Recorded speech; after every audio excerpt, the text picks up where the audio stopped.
Hello everyone, welcome to Brahmi academy. जितने भी topic add हुए हैं एमपीपीएससी प्रीलिम्स 2024 में, मैं वो सारे के सारे आपको यूट्यूब में करवा रही हूँ बिल्कुल फ्री में। आप जाकर प्ले लिस्ट में यूनिट वाइज देख सकते हैं, वहां पे आपको वीडियोस मिल जाएंगे। आज का जो हमारा लेक्चर है उसी श्रृंखला में है यूनिट 6 के बारे में। जो आपका नया टॉपिक ऐड हुआ है भारत की विदेशी व्यापार की नीतियां, जो आपका फॉरेन ट्रेड है इंडिया का, उसके बारे में। इसमें आप इसके पहले हम देख चुके हैं आत्मनिर्भर मध्य प्रदेश, उसमें भी 4 पिलर हैं और मैंने आपको 3 पिलर डिटेल में समझा दिए हैं। साथ ही साथ मैंने वन डिस्ट्रिक्ट वन प्रोडक्ट आपको बहुत ही अच्छे तरीके से याद करवाया है। आप जाके वो वीडियो देख सकते हैं और उसमें बहुत सारे बच्चों ने उसे पसंद भी किया है। आज का हमारा जो टॉपिक है वो है विदेशी व्यापार नीति भारत की। चाहे वो आपका इकोनॉमी अर्थव्यवस्था वाला सेक्शन हो यूनिट 6, चाहे यूनिट 1 हो, चाहे यूनिट 9 हो, जितने भी नए टॉपिक हैं वो मैं बहुत अच्छे से आपको डिटेल में करवा रही हूँ, जिससे आपके जो फैक्ट हैं वो तो स्ट्रांग हो ही साथ आपकी सोचने समझने की क्षमता भी विकसित हो, जो आपके मेंस में बहुत ज्यादा काम आएगा। तो मैं जैसा पढ़ा रही हूँ, मैं जैसा एक्सप्लेन कर रही हूँ, हर एक टॉपिक यकीन मानिए कोई भी ऐसा आपको करता हुआ नहीं मिलेगा। तो आपको बहुत आप थोड़ा टाइम निकाल के वीडियो जरूर देखें, जिससे आपको पता चले कि आपको कितनी ज्यादा इंपॉर्टेंट नॉलेज मिलने वाली है। और आज का जो हमारा टॉपिक है भारत की विदेशी व्यापार की नीतियां, वो इतना ज्यादा इंपॉर्टेंट है। ये आपके यूनिट 6 में भारत की विदेशी व्यापार की नीतियां, ये वाला टॉपिक, ठीक है। इंग्लिश में इसी को बोलेंगे India's foreign trade policies. India's foreign trade policies के बारे में आज हम पढ़ने वाले हैं। देखिए, इकोनॉमी वाला जो सेक्शन है, अगर हम हिस्ट्री की बात करें, वेद उपनिषद, इन सारी चीजों में आपको पुरानी हमारी संस्कृति के बारे में पता चलेगा, हमारी सोसाइटी के बारे में पता चलेगा। लेकिन ये जो आपका इकोनॉमी वाला सेक्शन है, स्पेशली जो आज हम पढ़ रहे हैं फॉरेन ट्रेड पॉलिसी, वो आपके करंट से बहुत ज्यादा जरूरी है। करंट में जानना क्या चल रहा है इंडिया में, क्या चल रहा है विदेश में, आपके लिए जानना बहुत जरूरी है। As a public, as a नागरिक, एज अ स्टूडेंट, आपको ये जानना बहुत ज्यादा जरूरी है कि आज के टाइम पे इंडिया की फॉरेन ट्रेड पॉलिसी क्या है। अगर आप बिजनेस का सोच रहे हैं या आपके आसपास भी लोग जो बिजनेस वगैरह कर रहे हैं, तो हमारी इंडिया जो है कैसी पॉलिसी लेकर रख रही है, फॉरेन ट्रेड पॉलिसी, है ना। तो बहुत ही जरूरी है, बहुत ही इंपॉर्टेंट टॉपिक है आपको जानना। तो आज आप शुरू से लेकर लास्ट तक बहुत ही अच्छे से, आराम से, ध्यान से सुनिएगा, ठीक है। मैं बहुत ही डिटेल में अच्छे से समझाऊंगी, तो आपको कोई भी प्रॉब्लम नहीं आएगी। ये भी देख लीजिए कि हमारे जो एप्लीकेशन है ब्राह्मी एकेडमी, वहां पे आपको कोर्सेज अवेलेबल हैं। प्रीलिम्स का टेस्ट चल रहा है, उसके अलावा एमपी स्पेशल का आपका कोर्स है, आप जाके वहां पे परचेज कर सकते हैं। असिस्टेंट प्रोफेसर का भी वहां पे कोर्स है, आप जाके सारे कोर्सेज देख सकते हैं, परचेज भी कर सकते हैं। कोई भी अगर डाउट है तो आप इस नंबर पे कॉल करके पूछ सकते हैं, ये हमारे एकेडमी का नंबर है। साथ ही साथ सारे पीडीएफ के लिए आपको Telegram channel Brahmi academy join करना है, जहां पे आपको सारे पीडीएफ अवेलेबल हो जाएंगे, ठीक है। स्टार्ट करते हैं आज का टॉपिक। सबसे पहले तो ये टॉपिक आप देखिए, यहाँ पे जो टॉपिक है foreign trade policy of India, Bharat की विदेशी व्यापार की नीतियां। यहाँ पे एक चीज है कि हमें विदेशी व्यापार की नीतियां पढ़नी है, सिर्फ हमें फॉरेन ट्रेड पॉलिसी नहीं पढ़ी, पॉलिसीज है वहां पे, है ना, नीतियां हैं। तो आपकी जो एक फॉरेन ट्रेड पॉलिसी आती है, गवर्नमेंट आपकी फॉरेन ट्रेड पॉलिसी नीति जो है वो लागू करती है। अभी सबसे नई नीति जो आई है पॉलिसी, वो 2023 की है। तो हमें क्या सिर्फ उतना ही पढ़ना है? तो नहीं, हमें उतना सिर्फ नहीं पढ़ना है, हमें उसके साथ साथ और जो भी भारत की विदेशी व्यापार की नीतियां हैं सबको ध्यान में लेकर चलना है, ठीक है। तो मैं आपको डिटेल में बताऊंगी सारी चीजें, कि अगर क्वेश्चन कहीं से भी पूछा जा रहा है तो आपसे वो आराम से बन जाए, ठीक है। इनडायरेक्टली आ रहा है तो आप उसे एलिमिनेशन मेथड से सॉल्व कर पाए। सबसे पहले हम देखेंगे यहाँ पे, ठीक है, सबसे पहले बेसिक की बात करते हैं। अब जैसे ही हमारा भारत आजाद होता है, तो फिर गांधी जी का ये मत था कि जो अपने गांव हैं उनको सबसे ज्यादा क्या किया जाए, उनको सशक्त बनाया जाए, जिससे वो खुद अपने आप को आगे बढ़ा सके। उनका बिल्कुल मन नहीं था कि हम भारत जो है विदेशों से व्यापार की कोई भी नीति रखे, क्योंकि आपको पता ही है जो आपके अंग्रेज थे वो व्यापारी ही बनकर आए थे, और फिर 200 सालों तक हमारे यहाँ गुलाम बना के रखते हैं इंडिया को। तो इसलिए सारे लोग डरे हुए थे कि हम विदेशी व्यापार नीति कैसी रखें। गांधी जी का मत था कि हम गांव को क्या करें, स्ट्रॉन्ग बनाएं।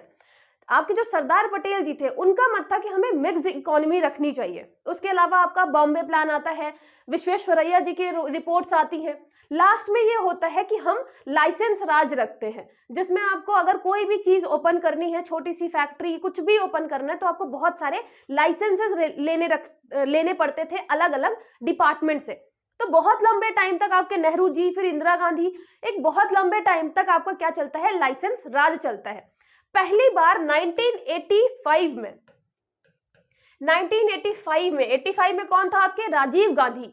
तो राजीव गांधी के टाइम पे बात आती है किसकी, राजीव गांधी के टाइम पे आती है फॉरेन पॉलिसी की बात आती है। अच्छा, जब हम बात करते हैं, मान लीजिए हम बात करते हैं 1950 से, जब हम हमारे मतलब आजादी के बाद से ही मान लीजिए, तो 1950 से जब हम 1985 तक की बात करते हैं, 1985 तक की बात करते हैं, तो यहाँ पे जो पॉलिसी चल रही थी एक्सपोर्ट की, वो थी एक्सपोर्ट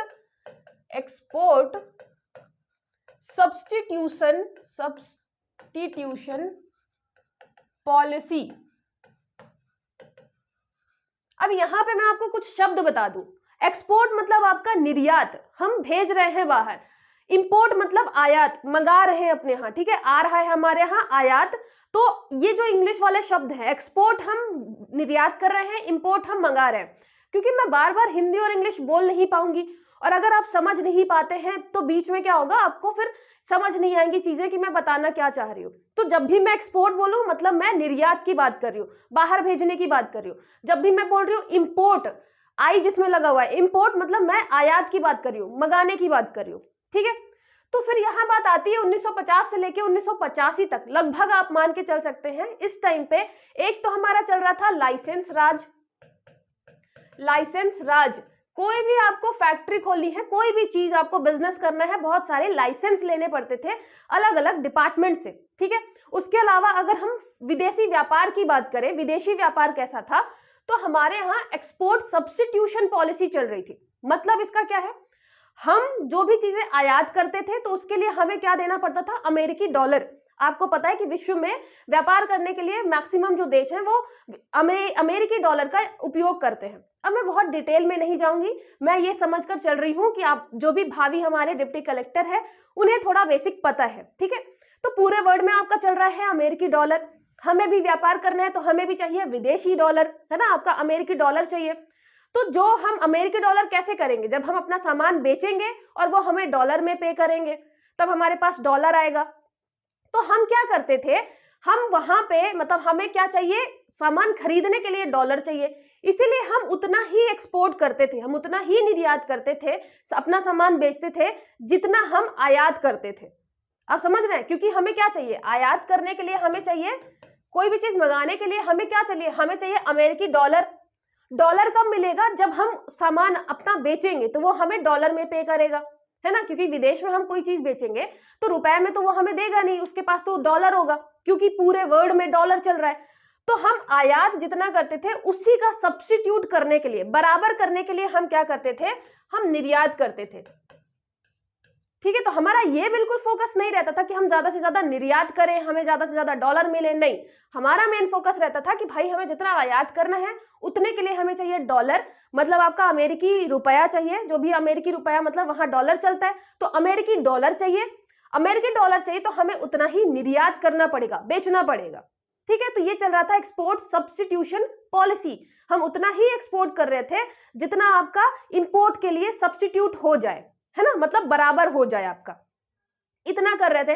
1985 में फिर आपका आता है, 1985 में आपके राजीव गांधी जी पहली बार लाते हैं आपकी फॉरेन ट्रेड पॉलिसी। अच्छा, फॉरेन ट्रेड पॉलिसी आपको बहुत सारी जगह क्या मिलेगा, फॉरेन ट्रेड पॉलिसी। अब मैं इसके आगे कभी भी फुल फॉर्म नहीं लिखूंगी, मैं यहाँ पे लिखूंगी FTP, और आपको बहुत सारी जगह यही शॉर्ट फॉर्म मिलेगा इसका, FTP, फॉरेन ट्रेड पॉलिसी, आपकी विदेशी व्यापार नीति, ठीक है। तो 1985 में जो आपकी फॉरेन ट्रेड पॉलिसी थी, इसका नाम FTP ना होके क्या होता था, इसका नाम होता था एक्सिम। एक्सिम मतलब आपकी एक्सपोर्ट इंपोर्ट पॉलिसी। ये आती है राजीव गांधी के टाइम पे, एक्सपोर्ट इंपोर्ट पॉलिसी। और ये पहली बार नीति बनाई जाती है, नीति पॉलिसी बनाई जाती है। आपको पता है ना नीति मतलब क्या, पॉलिसी बना रहे हैं हम, उसमें बहुत सारी चीजें लिख रहे हैं कि हम ये करेंगे, हम ये करेंगे, हमारा ये लक्ष्य है। तो हम 1985 में पहली बार विदेश नीति बनाते हैं जिसका नाम था एक्सपोर्ट इंपोर्ट पॉलिसी, ठीक है, आयात निर्यात नीति। यहां पे जो ये नीति रहती है ये 3 साल के लिए हम बनाते हैं। अभी आप देखेंगे जो आपकी फॉरेन ट्रेड पॉलिसी है वो लगभग हम 5 सालों के लिए बना रहे हैं, लेकिन कोई फिक्स नहीं है, कहीं पे ऐसा लिखा नहीं हुआ है कि 5 सालों के लिए ही आपकी ये नीति रहेगी। ये बस क्या है कि आपकी जो पहली नीति 1985 में बनाई गई वो 3 सालों के लिए थी, ठीक है। फिर आप देखेंगे कि फिर 1992 में बनाई गई, फिर 1992 से 5 साल चली, फिर बीच में थोड़ा गैप हुआ, फिर 5 साल चली, ऐसे ही कर करके बनी है। और आज के टाइम पे जो आपकी 2023 में नई फॉरेन पॉलिसी आई है, फॉरेन ट्रेड पॉलिसी, तो आपकी सबसे नई वाली जो विदेशी व्यापार नीति है वो अभी आई है 2023 में, ठीक है।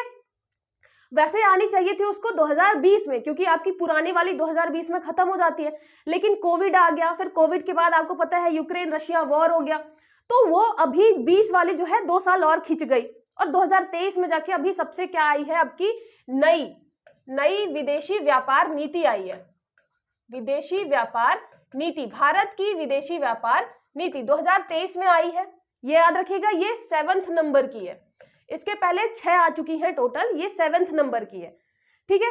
इसके पहले वाली जो चल रही थी ये तो आपकी सबसे नई है, अभी अभी जो आई है। इसके पहले वाली जो थी वो 2015 से लेके 2020 तक के लिए बनाई गई थी, ठीक है। ये भी याद रखिएगा, क्योंकि इसके इसके जस्ट पहले ही थी, तो इतना तो आपको पता ही होना चाहिए कि इससे जस्ट पहले 2015 से लेके 2020 तक के लिए बनाई गई थी। कोविड के कारण और आपका जियोपॉलिटिकल सिनेरियो जो था उसकी वजह से 2015 से 2022 तक खिंच गई थी, ठीक है। 2023 में आपकी आती है अभी नई आपकी foreign policy, foreign trade policy, ठीक है, विदेशी व्यापार नीति।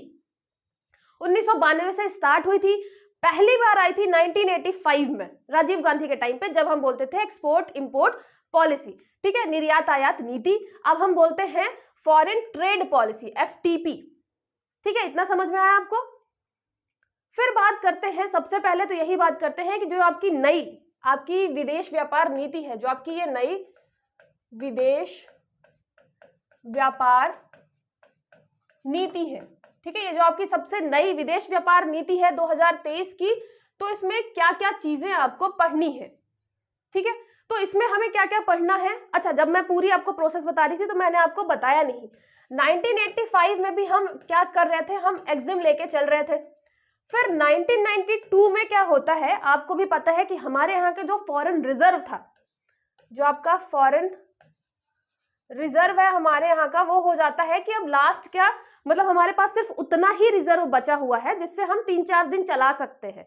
वैसे होना क्या चाहिए कि आपके पास इतना रिजर्व होना चाहिए कि आप 3 महीने तक सरवाइव कर पाए। तो फिर 1992 में क्या आता है, आपके LPG रिफॉर्म आते हैं। LPG रिफॉर्म आपके लिबरलाइजेशन, प्राइवेटाइजेशन, ग्लोबलाइजेशन, आपका जो प्राइवेटाइजेशन निजीकरण, ग्लोबलाइजेशन वैश्वीकरण, लिबरलाइजेशन आपका उदारीकरण, तो ये तीनों करण आते हैं 1992 में। और यहीं से फिर स्टार्ट होती है आपकी फॉरेन पॉलिसी, क्योंकि अब हम क्या करने लग गए, विदेशों में व्यापार करने लग गए, तो फिर हमने विदेशी व्यापार नीति बनाई, ठीक है। तो ये 1992 में ही क्यों आया, पता चल गया आपको, जब हमारे यहाँ LPG रिफॉर्म होते हैं तब जाके हमने अपने यहाँ विदेशी व्यापार नीति बनाई थी, ठीक है। उसके पहले 1985 में जो बनाई गई थी वो थी आपकी एग्जिम, 3 साल के लिए बनाई गई थी। ये हो गया आपका LPG रिफॉर्म। अच्छा, यहाँ पे भी हमारे यहाँ फॉरेन रिजर्व की प्रॉब्लम आई क्यों थी, क्योंकि आपको पता है कि इसके पहले क्या चल रहा था, एक्सपोर्ट, यहाँ पे जो मैंने बताया सब्स्टिट्यूशन पॉलिसी, इसके पहले बताया था ना एक्सपोर्ट सब्स्टिट्यूशन पॉलिसी, मतलब हम निर्यात उतना ही कर रहे थे जितना हम आयात कर रहे थे, जिससे हमें डॉलर मिलता रहे। लेकिन धीरे धीरे क्या हुआ, हमारे पास उतना पैसा बचा ही नहीं, हम निर्यात कर नहीं पाए अच्छे से, तो हमारे पास पैसा ही नहीं बचा, हमारे पास अमेरिकी डॉलर ही नहीं बचा। जब नहीं बचा, हमारा फॉरेन रिजर्व खाली हो गया, तो हमें फिर LPG रिफॉर्म लाने पड़े, ठीक है। तो ये चीज आपकी सब रिलेटेड है कि आपके पास फॉरेन रिजर्व बहुत ज्यादा होना चाहिए। अब देखिए, फॉरेन रिजर्व के कारण ही, क्योंकि चाइना के पास सबसे ज्यादा फॉरेन रिजर्व है, उसके पास इतनी पावर है कि वो किसी भी देश को बोल सकता है कि भाई जैसे अब श्रीलंका है, उसने श्रीलंका को क्या बोला कि तुम्हें अच्छा पैसे चाहिए, हम दे देंगे, क्योंकि हमारे पास डॉलर है बहुत सारे। उसकी खुद की करेंसी कोई नहीं लेगा, लेकिन क्योंकि उसके पास डॉलर ज्यादा है, और डॉलर क्यों ज्यादा है, अमेरिकी डॉलर क्यों ज्यादा है उसके पास, क्योंकि उसका व्यापार बहुत ज्यादा है, वो बहुत ही ज्यादा एक्सपोर्ट करता है, निर्यात बहुत ज्यादा करता है, तो उसके पास पैसे बहुत आते हैं, डॉलर बहुत ज्यादा आता है। जब डॉलर आता है, उसका फॉरेन रिजर्व बहुत ज्यादा है, तो वो किसी भी कंट्री में इन्वेस्ट करने के लिए बढ़ जाता है, चाहे वो नेपाल हो, चाहे आपका श्रीलंका हो, कि भाई हमारे पास बहुत डॉलर है, हम इन्वेस्ट कर सकते हैं। उसकी वजह से सोचिए वो इतना ज्यादा इंटरफेयर कर देता है दूसरी किसी कंट्री में, तो कितना ज्यादा इंपॉर्टेंट है फॉरेन रिजर्व। और फॉरेन रिजर्व इंपॉर्टेंट है, उसके लिए क्या जरूरी है, आपका एक्सपोर्ट होना, है ना, निर्यात बहुत ज्यादा जरूरी है। तो यहां से आप समझ ही गए कि हमारे यहाँ क्योंकि फॉरेन रिजर्व खत्म था, क्योंकि हम निर्यात नहीं कर रहे थे, और चाइना इतना ज्यादा निर्यात करता है, उसके पास इतना ज्यादा फॉरेन रिजर्व है, इसीलिए वो पूरे देश में अभी आपको पता है वर्ल्ड लीडर बनके बैठा हुआ है अमेरिका के साथ साथ। तो आप सोच ही रहे हैं कि कितना ज्यादा इंपॉर्टेंट है ये निर्यात, इसीलिए फिर हम प्रॉपर एक्सपोर्ट पॉलिसी लेकर आते हैं, विदेशी आपके व्यापार नीति लेकर आते हैं। ठीक है, तो इंपॉर्टेंस आप समझ गए यहां से। अभी जो आपका 2023 वाला नया व्यापार नीति आई है, विदेशी व्यापार नीति, उसमें क्या है, आपके 4 पिलर है। ठीक है, ये आपको 4 पिलर दिख रहे हैं, ये आपके 4 पिलर हैं। सबसे पहला है इंसेंटिव टू रिमिशन। यहां पे याद रखिएगा, अभी मैं डिटेलिंग हम यहाँ पे पढ़ेंगे, पहले हम इंसेंटिव देते थे कि भाई तुम इतना कर लो काम तो हम इंसेंटिव तुम्हें दे देंगे, लेकिन अब हम क्या करने लग गए, हम अब रिमिशन करने लग गए। डिटेल में आपको बताऊंगी, बस थोड़ी थोड़ी चीजें समझिए। Export promotion through collaboration, export हमें प्रमोट करना है कोलैबोरेट करके। कोलैबोरेट मतलब किसके किसके बीच, जिले हो गए, राज्य हो गए, इंडिया हो गया, इंडिया मिशन जो है उन सबको कोलैबोरेट करके हम एक्सपोर्ट को और बढ़ावा देंगे, निर्यात और ज्यादा बढ़ाएंगे। तीसरा हो गया ईज ऑफ डूइंग बिजनेस। आपको पता है अगर एक्सपोर्ट हमें बढ़ाना है तो हमारा ईज ऑफ डूइंग बिजनेस बहुत अच्छा होना चाहिए, और जो वर्ल्ड बैंक की रिपोर्ट भी आ रही थी उसमें भी ईज ऑफ डूइंग बिजनेस में हम बहुत ही ज्यादा अच्छा कर रहे थे, है ना। फिर चौथा हो गया आपका इमर्जिंग एरियाज। इमर्जिंग एरियाज जो भी आपके टेक्नोलॉजी है, ई कॉमर्स है, उसमें हमें काम करना है। तो ये याद रखिएगा, यहाँ पे इंसेंटिव की जगह हम रिमिशन की बात करते हैं, यहाँ पे एक्सपोर्ट प्रमोशन थ्रू कोलैबोरेशन की बात करते हैं, यहाँ पे बहुत ज्यादा समन्वय चाहिए सबके बीच, ईज ऑफ डूइंग बिजनेस की बात करते हैं, ईज ऑफ डूइंग बिजनेस की बात करते हैं, उसके अलावा इमर्जिंग एरियाज की बात करते हैं। अच्छा, हिंदी वाले भी इंग्लिश में थोड़ा जानते चलेंगे, मतलब यहाँ पे इंसेंटिव पहले देते थे, अब रिमिशन मतलब अब छूट देने लग गए। तो ये जो चीजें हैं आप इंग्लिश में भी थोड़ा थोड़ा शब्द सुनेंगे, क्योंकि कभी कभी क्या होता है आपको हिंदी में बहुत कठिन नाम आ सकता है ना, इकोनॉमी में कभी कभी हिंदी बहुत कठिन दे देता है, तो कम से कम आपको उसका इंग्लिश नाम अगर पता होगा तो 4 ऑप्शन में आपको समझने में ज्यादा आसानी होगी। ठीक है, तो इसलिए इंग्लिश भी नाम जरूर याद रखिएगा साथ ही साथ में। यहाँ पे जो आपका ये जो है, ये मतलब छोटे से आपके लाइन में बहुत सारी चीजें बता दी गई हैं आपके 2023 विदेशी व्यापार नीति के लिए। जैसे कि ड्यूरेशन, अवधि की बात करें, कितने टाइम के लिए है, आपको बताया मैंने कि वैसे ज्यादातर ऐसा देखा गया है कि 5-5 सालों के लिए बनाते हैं। तो अगर हम देखें 2023 में बनाया गया है तो कम से कम ये 2028 तक जाना चाहिए था, लेकिन अभी क्या चेंजेस हुए हैं कि हमने जो ये 2023 वाली पॉलिसी बनाई है इसमें हमने कोई ड्यूरेशन नहीं दिया है कि खत्म कब होगा। ये बहुत बड़ी बात है, हमने कोई भी इसमें ऐसा सनसेट क्लॉज, एक बोलते हैं सनसेट क्लॉज कि खत्म कब होने वाला है, तो हमने कोई भी क्लॉज नहीं दिया खत्म होने के लिए। हमने ये बोला है कि अगर कोई भी उसमें चेंज करने हुए वो इतना ज्यादा फ्लेक्सिबल है, यहाँ पे एक आपको वर्ड मिलेगा डायनेमिज्म, गतिशीलता, इतना ज्यादा वो गतिशील है, वो डायनामिक है कि फ्लेक्सिबल है, उसको हम जब चाहे चेंज कर सकते हैं अकॉर्डिंग टू नीड। अगर हमें लगता है कि कुछ बदलने की जरूरत है हम उसमें बदल लेंगे, जो आपकी 2023 वाली नीति है, व्यापार नीति। ठीक है, लेकिन हमने कोई भी इसमें ड्यूरेशन नहीं दी है, कोई भी फिक्स नहीं किया कि ये कब खत्म होगा, 2 साल में, 5 साल में, 10 साल में, 15 साल, हमने कोई ड्यूरेशन नहीं दी है ना। तो ये एक बात याद रखिएगा, कोई ड्यूरेशन नहीं है, फ्लेक्सिबिलिटी बहुत ज्यादा है, डायनामिज्म है, मतलब हम जब चाहे उसको चेंज कर सकते हैं, जो चीजें अगर टाइम के हिसाब से नहीं चल रही हैं उसको बिल्कुल चेंज कर सकते हैं। फिर आता है डिसेंट्रलाइजेशन। डिसेंट्रलाइजेशन आपका विकेंद्रीकरण। यहाँ पे आपको भी पता है कि पहले जो नीतियां बनती थी कहाँ बनती थी, बिल्कुल टॉप में, सेंटर में बन रही हैं, और उसने बता दिया नीचे राज्य को कि ये काम करना है, राज्य ने नीचे जिलों को बता दिया कि तुम ये काम कर दो। अब क्या हो रहा है, हम डिसेंट्रलाइज कर रहे हैं, और यहाँ पे आपको बहुत ही बेस्ट एग्जांपल मिलेगा डिसेंट्रलाइजेशन का। हम जिलों पे काम कर रहे हैं, हम जिलों में एक्सपोर्ट नीति बना रहे हैं, फिर उसको कोऑर्डिनेट कर रहे हैं स्टेट से फिर कनेक्ट कर रहे हैं सेंट्रल लेवल पे। तो हम बिल्कुल बेसिक रूट जो आपका है जिले पे काम कर रहे हैं, तो ये डिसेंट्रलाइजेशन भी है इस नीति में। उसके अलावा डायरेक्शन मतलब इसका डायरेक्शन क्या होना चाहिए, हमें कितना अचीव करना है कितने टाइम में, ये सारी चीजें। फिर डिजास्टर प्रूफिंग जो आपका आपदा रोधी है, इसका क्या मतलब है, अगर कोई भी प्रॉब्लम आती है तो उसके लिए बहुत सारे कदम उठाए जा सकते हैं। साथ ही साथ आपको भी पता है कि वर्ल्ड लेवल पे चीजें बदलती ही रहती हैं, जो आपका सिनेरियो है चेंज होता रहता है, तो उसके लिए भी हमने आपदा रोधी चीजें इसमें रखी हैं आपकी इस नीति में, विदेशी व्यापार नीति में। और aimed at creating and enabling ecosystem for exporter, हमें क्या करना है, इसका उद्देश्य जो है निर्यातकों के लिए एक सक्षम पारिस्थितिकी तंत्र बनाना है, जिससे आपके एक्सपोर्टर है। अब देखिए, जब एक्सपोर्टर को पता रहेगा कि कोई अवधि नहीं है, लंबे टाइम तक चलेगा, तो उनको ये पता रहेगा कि हमें जो लाभ मिलने हैं वो लंबे टाइम तक मिलेंगे, हमें जो अभी प्रॉफिट मिल रहे हैं, ये पॉलिसीज हैं वो लंबे टाइम तक रहेंगी। तो जो आपके एक्सपोर्टर होते हैं, जो निर्यातक होते हैं, वो भी थोड़ा मतलब वो हो जाते हैं कि हाँ ठीक है, सब सही चलेगा, हम जो पॉलिसी अपना रहे हैं, अगर हमें प्लान करना है, एक्सपोर्ट बढ़ाना है, तो हम कर सकते हैं, क्योंकि जो पॉलिसीज हैं, ऐसा नहीं है कि आज हमें ये क्या दे रहे हैं, इंसेंटिव कुछ दे रहे हैं, फायदा दे रहे हैं, कल को नहीं देंगे, तो ऐसा नहीं होगा, क्योंकि हमने नीति में बता दिया कि कोई भी ड्यूरेशन हमने फिक्स नहीं की है, अगर कोई जरूरत पड़ेगी तो हम उसे चेंज कर देंगे। चेंज भी कैसे करेंगे, हम मार्केट में जितने भी लोग हैं, जितने एक्सपोर्टर हैं, निर्यातक जो भी हैं आपके, उनसे बात करेंगे, तब कहीं जाके चेंज करेंगे।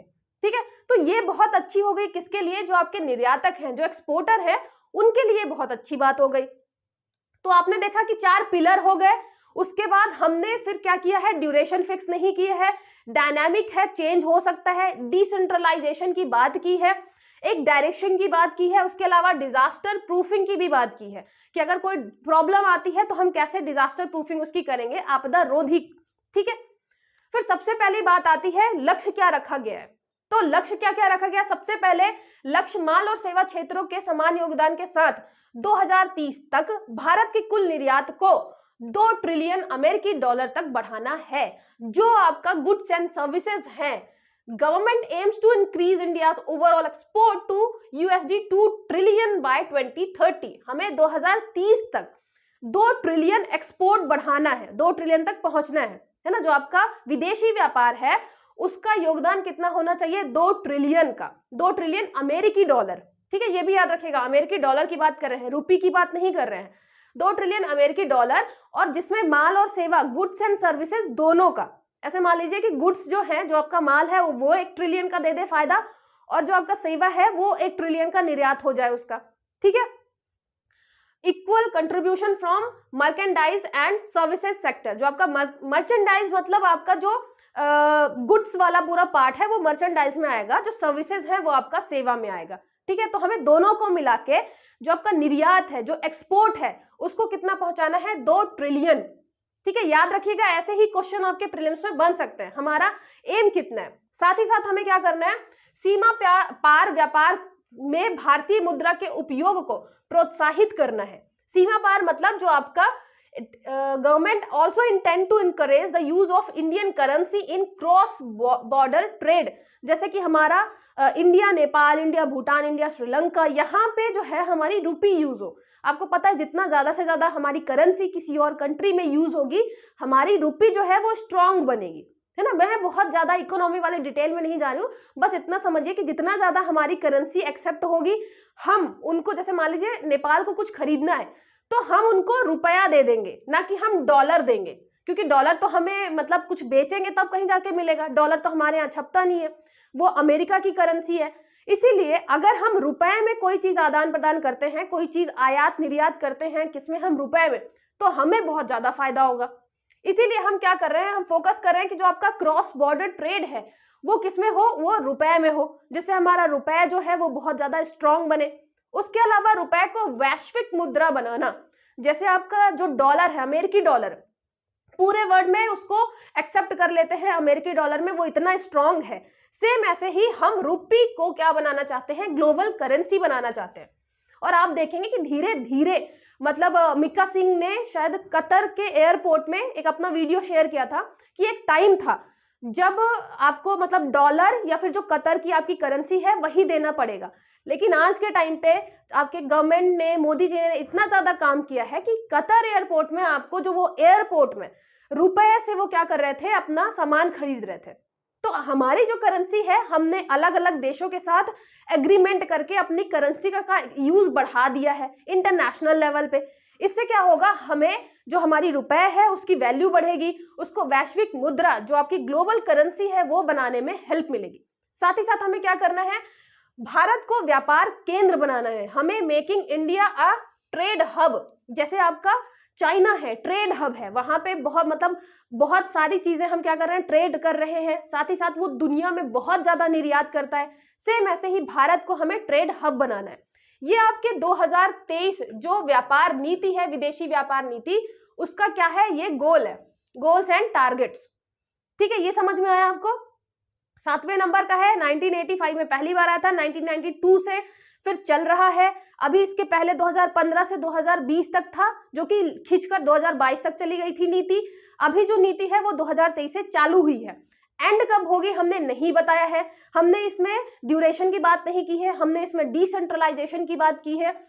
मैंने 4 पिलर बताए हैं, अभी हम डिटेल में उस पिलर को पढ़ेंगे भी। ठीक है, तो ये सारी चीजें आप दिमाग में आराम से रखिएगा। हमें वैश्विक मुद्रा बनानी है, हमें बॉर्डर, क्रॉस बॉर्डर जो आपका ये व्यापार है, ट्रेड है, उसको बहुत ज्यादा इंक्रीज करना है। हमें अपनी इकोनॉमी जो आपका निर्यात है, याद रखिएगा हम निर्यात की बात कर रहे हैं, जो हमारा एक्सपोर्ट है हमें उसे 2 ट्रिलियन अमेरिकी डॉलर तक ले जाना है बाय 2030, 2030 तक। ठीक है, देखिए, और अभी ये मतलब आप देखेंगे भी कि 446 बिलियन डॉलर 2013-14 में था, जो कि अभी बढ़कर 775.9 बिलियन डॉलर हो गया है। मतलब हम बहुत ज्यादा ग्रो भी कर चुके हैं। जो आपकी वर्ल्ड इकोनॉमी है वो एक्सपोर्ट में धीरे धीरे 20 से 25% ग्रो कर रही है, वहीं पे हमारी जो इंडियन एक्सपोर्ट है, इंडियन जो आपका निर्यात है, वो 70 से 75% तक ग्रो कर चुका है। तो सोचिए कितना ज्यादा तेजी से इंडिया ग्रो कर रहा है, कितना ज्यादा तेजी से हम निर्यात कर रहे हैं पूरे वर्ल्ड में। ठीक है, तो ये है आपका रिपोर्ट, जिसमें अभी हम एक्सपोर्ट, ओवरऑल एक्सपोर्ट जो है आपका 775.9 मतलब लगभग 776 बिलियन डॉलर पहुंच चुका है। हमें 2 ट्रिलियन तक पहुंचना है, कब तक में, 2030 में, और हमें बहुत जल्दी हम पहुंच जाएंगे, नो डाउट। फिर ये देखिए, जब हम बात करते हैं कि सबसे ज्यादा कंट्रीब्यूशन किसका है निर्यात में पूरे राज्यों में, तो सबसे टॉप पे चल रहा है आपका गुजरात। याद रखिएगा, जो आपका गुजरात है, गुजरात वो चल रहा है आपके पहले नंबर पे निर्यात करने में। सारे राज्यों में गुजरात आपका पहले नंबर पे है, और दूसरे नंबर पे है आपका महाराष्ट्र।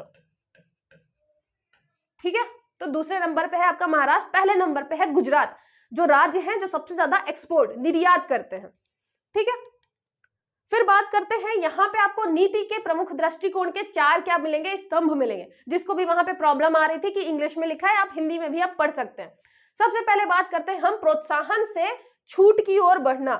पहले हम इंसेंटिव देते थे, प्रोत्साहन, अब हम क्या देंगे, रिमिशन, अब हम छूट देंगे। ठीक है, तो प्रोत्साहन से हम छूट की ओर बढ़ेंगे। उसके अलावा यहाँ पे गठबंधनों, निर्यातकों, राज्यों, जिलों, भारतीय मिशन के माध्यम से निर्यात संवर्धन। निर्यात संवर्धन मतलब यहाँ पे आपका एक्सपोर्ट हम प्रमोट कर रहे हैं। ठीक है, एक्सपोर्ट का प्रमोशन, अभी मैंने डिसेंट्रलाइज बताया आपको, इंडियन मिशन, जिले, राज्य, ये आपके जितने भी निर्यातक हैं सबको हम एक साथ लेकर चल रहे हैं। ठीक है, इस मिशन में, मतलब इस आपके 2023 नीति में। उसके अलावा व्यवसाय करने की सुगमता, ये ईज ऑफ डूइंग बिजनेस की बात कर रहे हैं, ईज ऑफ डूइंग बिजनेस। साथ ही साथ reduction in transaction cost and E initiative. E initiative मतलब आपका ई पहल, जितनी भी सारी चीजें हैं आपकी ऑनलाइन अवेलेबल हो, आपको कोई फॉर्म भरना है ऑनलाइन अवेलेबल हो। उसके अलावा कोई भी आपको, जैसे पहले लाइसेंस राज था ना कि जा जाके साइन करवाने पड़ते थे, अब सारी चीजें ऑनलाइन अवेलेबल है। आप फॉर्म भर दीजिए, आपको हर जगह से साइन मिल जाएगा, जहां जहां भी आपको जो भी काम करना है सारा का सारा ऑनलाइन अवेलेबल है ना, और वो भी बहुत कम टाइम में हो जाता है। तो इसलिए हम यहाँ पे ई पहल, ई इनिशिएटिव की बात कर रहे हैं, है ना, 2023 नीति में। उसके अलावा उभरते क्षेत्र जैसे कि इमर्जिंग एरिया, जैसे कि हो गया आपका निर्यात हबों के रूप में ई कॉमर्स विकासशील जिले, स्कोमेट नीति को विवेकपूर्ण बनाना। अभी यहाँ पे अब डिटेल में हम पढ़ेंगे कि हम ये निर्यात हब के रूप में जो आपके ई कॉमर्स विकासशील जिले हैं ये क्या है। यहाँ पे developing districts as export hub, ये हम देखेंगे कि डिस्ट्रिक्ट को हम एक्सपोर्ट हब बनाने की बात कर रहे हैं, एक जिले को निर्यात हब बना रहे हैं इस नीति के अंतर्गत। ठीक है, तो यहाँ पे आपके ये चार क्या है, मुख्य स्तंभ हैं 2023 नीति के। इसके पहले मैंने बता दिया कि लक्ष्य क्या है, 2030 तक 2 ट्रिलियन हमें निर्यात करना है अपना। उसके अलावा मैंने बता दिया कि आपकी जो ये 2023 की नीति है इसका ड्यूरेशन हमें नहीं बताया गया है ना, जो लास्ट पॉइंट है वो नहीं बताया गया। फिर बात करते हैं पहले जो आपका इंसेंटिव टू रिमिशन, यहाँ पे जो है आपका ये जो लाइन थी यहाँ पे प्रोत्साहन से छूट, तो पहले हम इंसेंटिव देते थे, मतलब प्रोत्साहन देते थे, प्रोत्साहन। अब हम बात कर रहे हैं रिमिशन की, मतलब अब हम बात कर रहे हैं छूट की। इसमें क्या फर्क है, देखिए जब हम मतलब हमारे इंडिया की पर कैपिटा इनकम 1000 से कम थी तो हम आराम से क्या कर रहे थे, हम बोल रहे थे जो आपके निर्यातक हैं, जो आपके एक्सपोर्टर है निर्यातक, हम निर्यातक को कह रहे थे कि भाई ऐसा करो, आप जितना ज्यादा एक्सपोर्ट करोगे उतना ही हम आपको इंसेंटिव देंगे।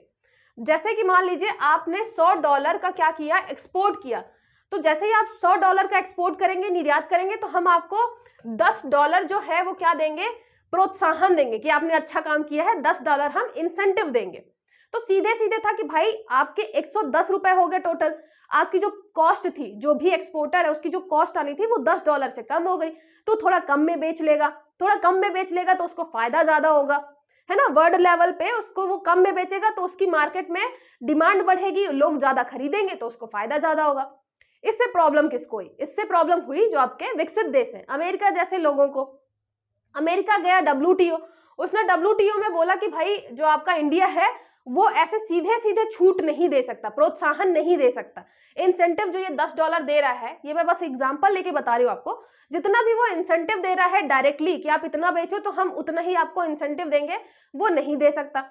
फिर क्योंकि इसका पर कैपिटा इनकम इंक्रीज हो गया है इंडिया का, तो फिर उसके बाद WTO में केस चलता है और हम केस हार जाते हैं, तो फिर फाइनल ये होता है कि हम प्रोत्साहन इंसेंटिव नहीं दे सकते। ठीक है, तो फिर गवर्नमेंट ने क्या किया कि ठीक है इंसेंटिव नहीं दे सकते, कोई बात नहीं, हम देंगे अब छूट, रिमिशन देंगे। रिमिशन का क्या मतलब था, रिमिशन मतलब आपके जो भी कॉस्ट पड़ रही है कोई भी चीज बनाने में, मान लीजिए आप एक कोई बहुत अच्छी सी पेन बना रहे हैं, पेन बनाने में जितनी भी कॉस्ट आपको पड़ रही है, तो हम क्या करेंगे, अब हम उसमें जितने भी टैक्स हैं, जितने भी गवर्नमेंट के टैक्स लग रहे हैं, सब में आपको छूट दे देंगे। ठीक है, चाहे वो प्रत्यक्ष कर हो, चाहे आपका अप्रत्यक्ष कर हो, डायरेक्ट इनडायरेक्ट टैक्स, जितना भी GST वगैरह है, सारी चीजों में हम आपको छूट दे देंगे, हमने जितना भी आपके मतलब टैक्स लगा होगा। तो अब हम सीधे सीधे पैसा नहीं दे रहे थे कि आप बेचोगे तो पैसा देंगे, अब हम बोल रहे हैं कि आपका जितना भी टैक्स हमने लिया होगा ना वो हम वापस कर देंगे। ठीक है, तो यहां हम किस में छूट दे रहे हैं, कर में, टैक्स में छूट दे रहे हैं। इसके लिए आपको ये 3 नाम मिलेंगे, 3 नाम आपको इंग्लिश में ऐसे ही याद रखने हैं।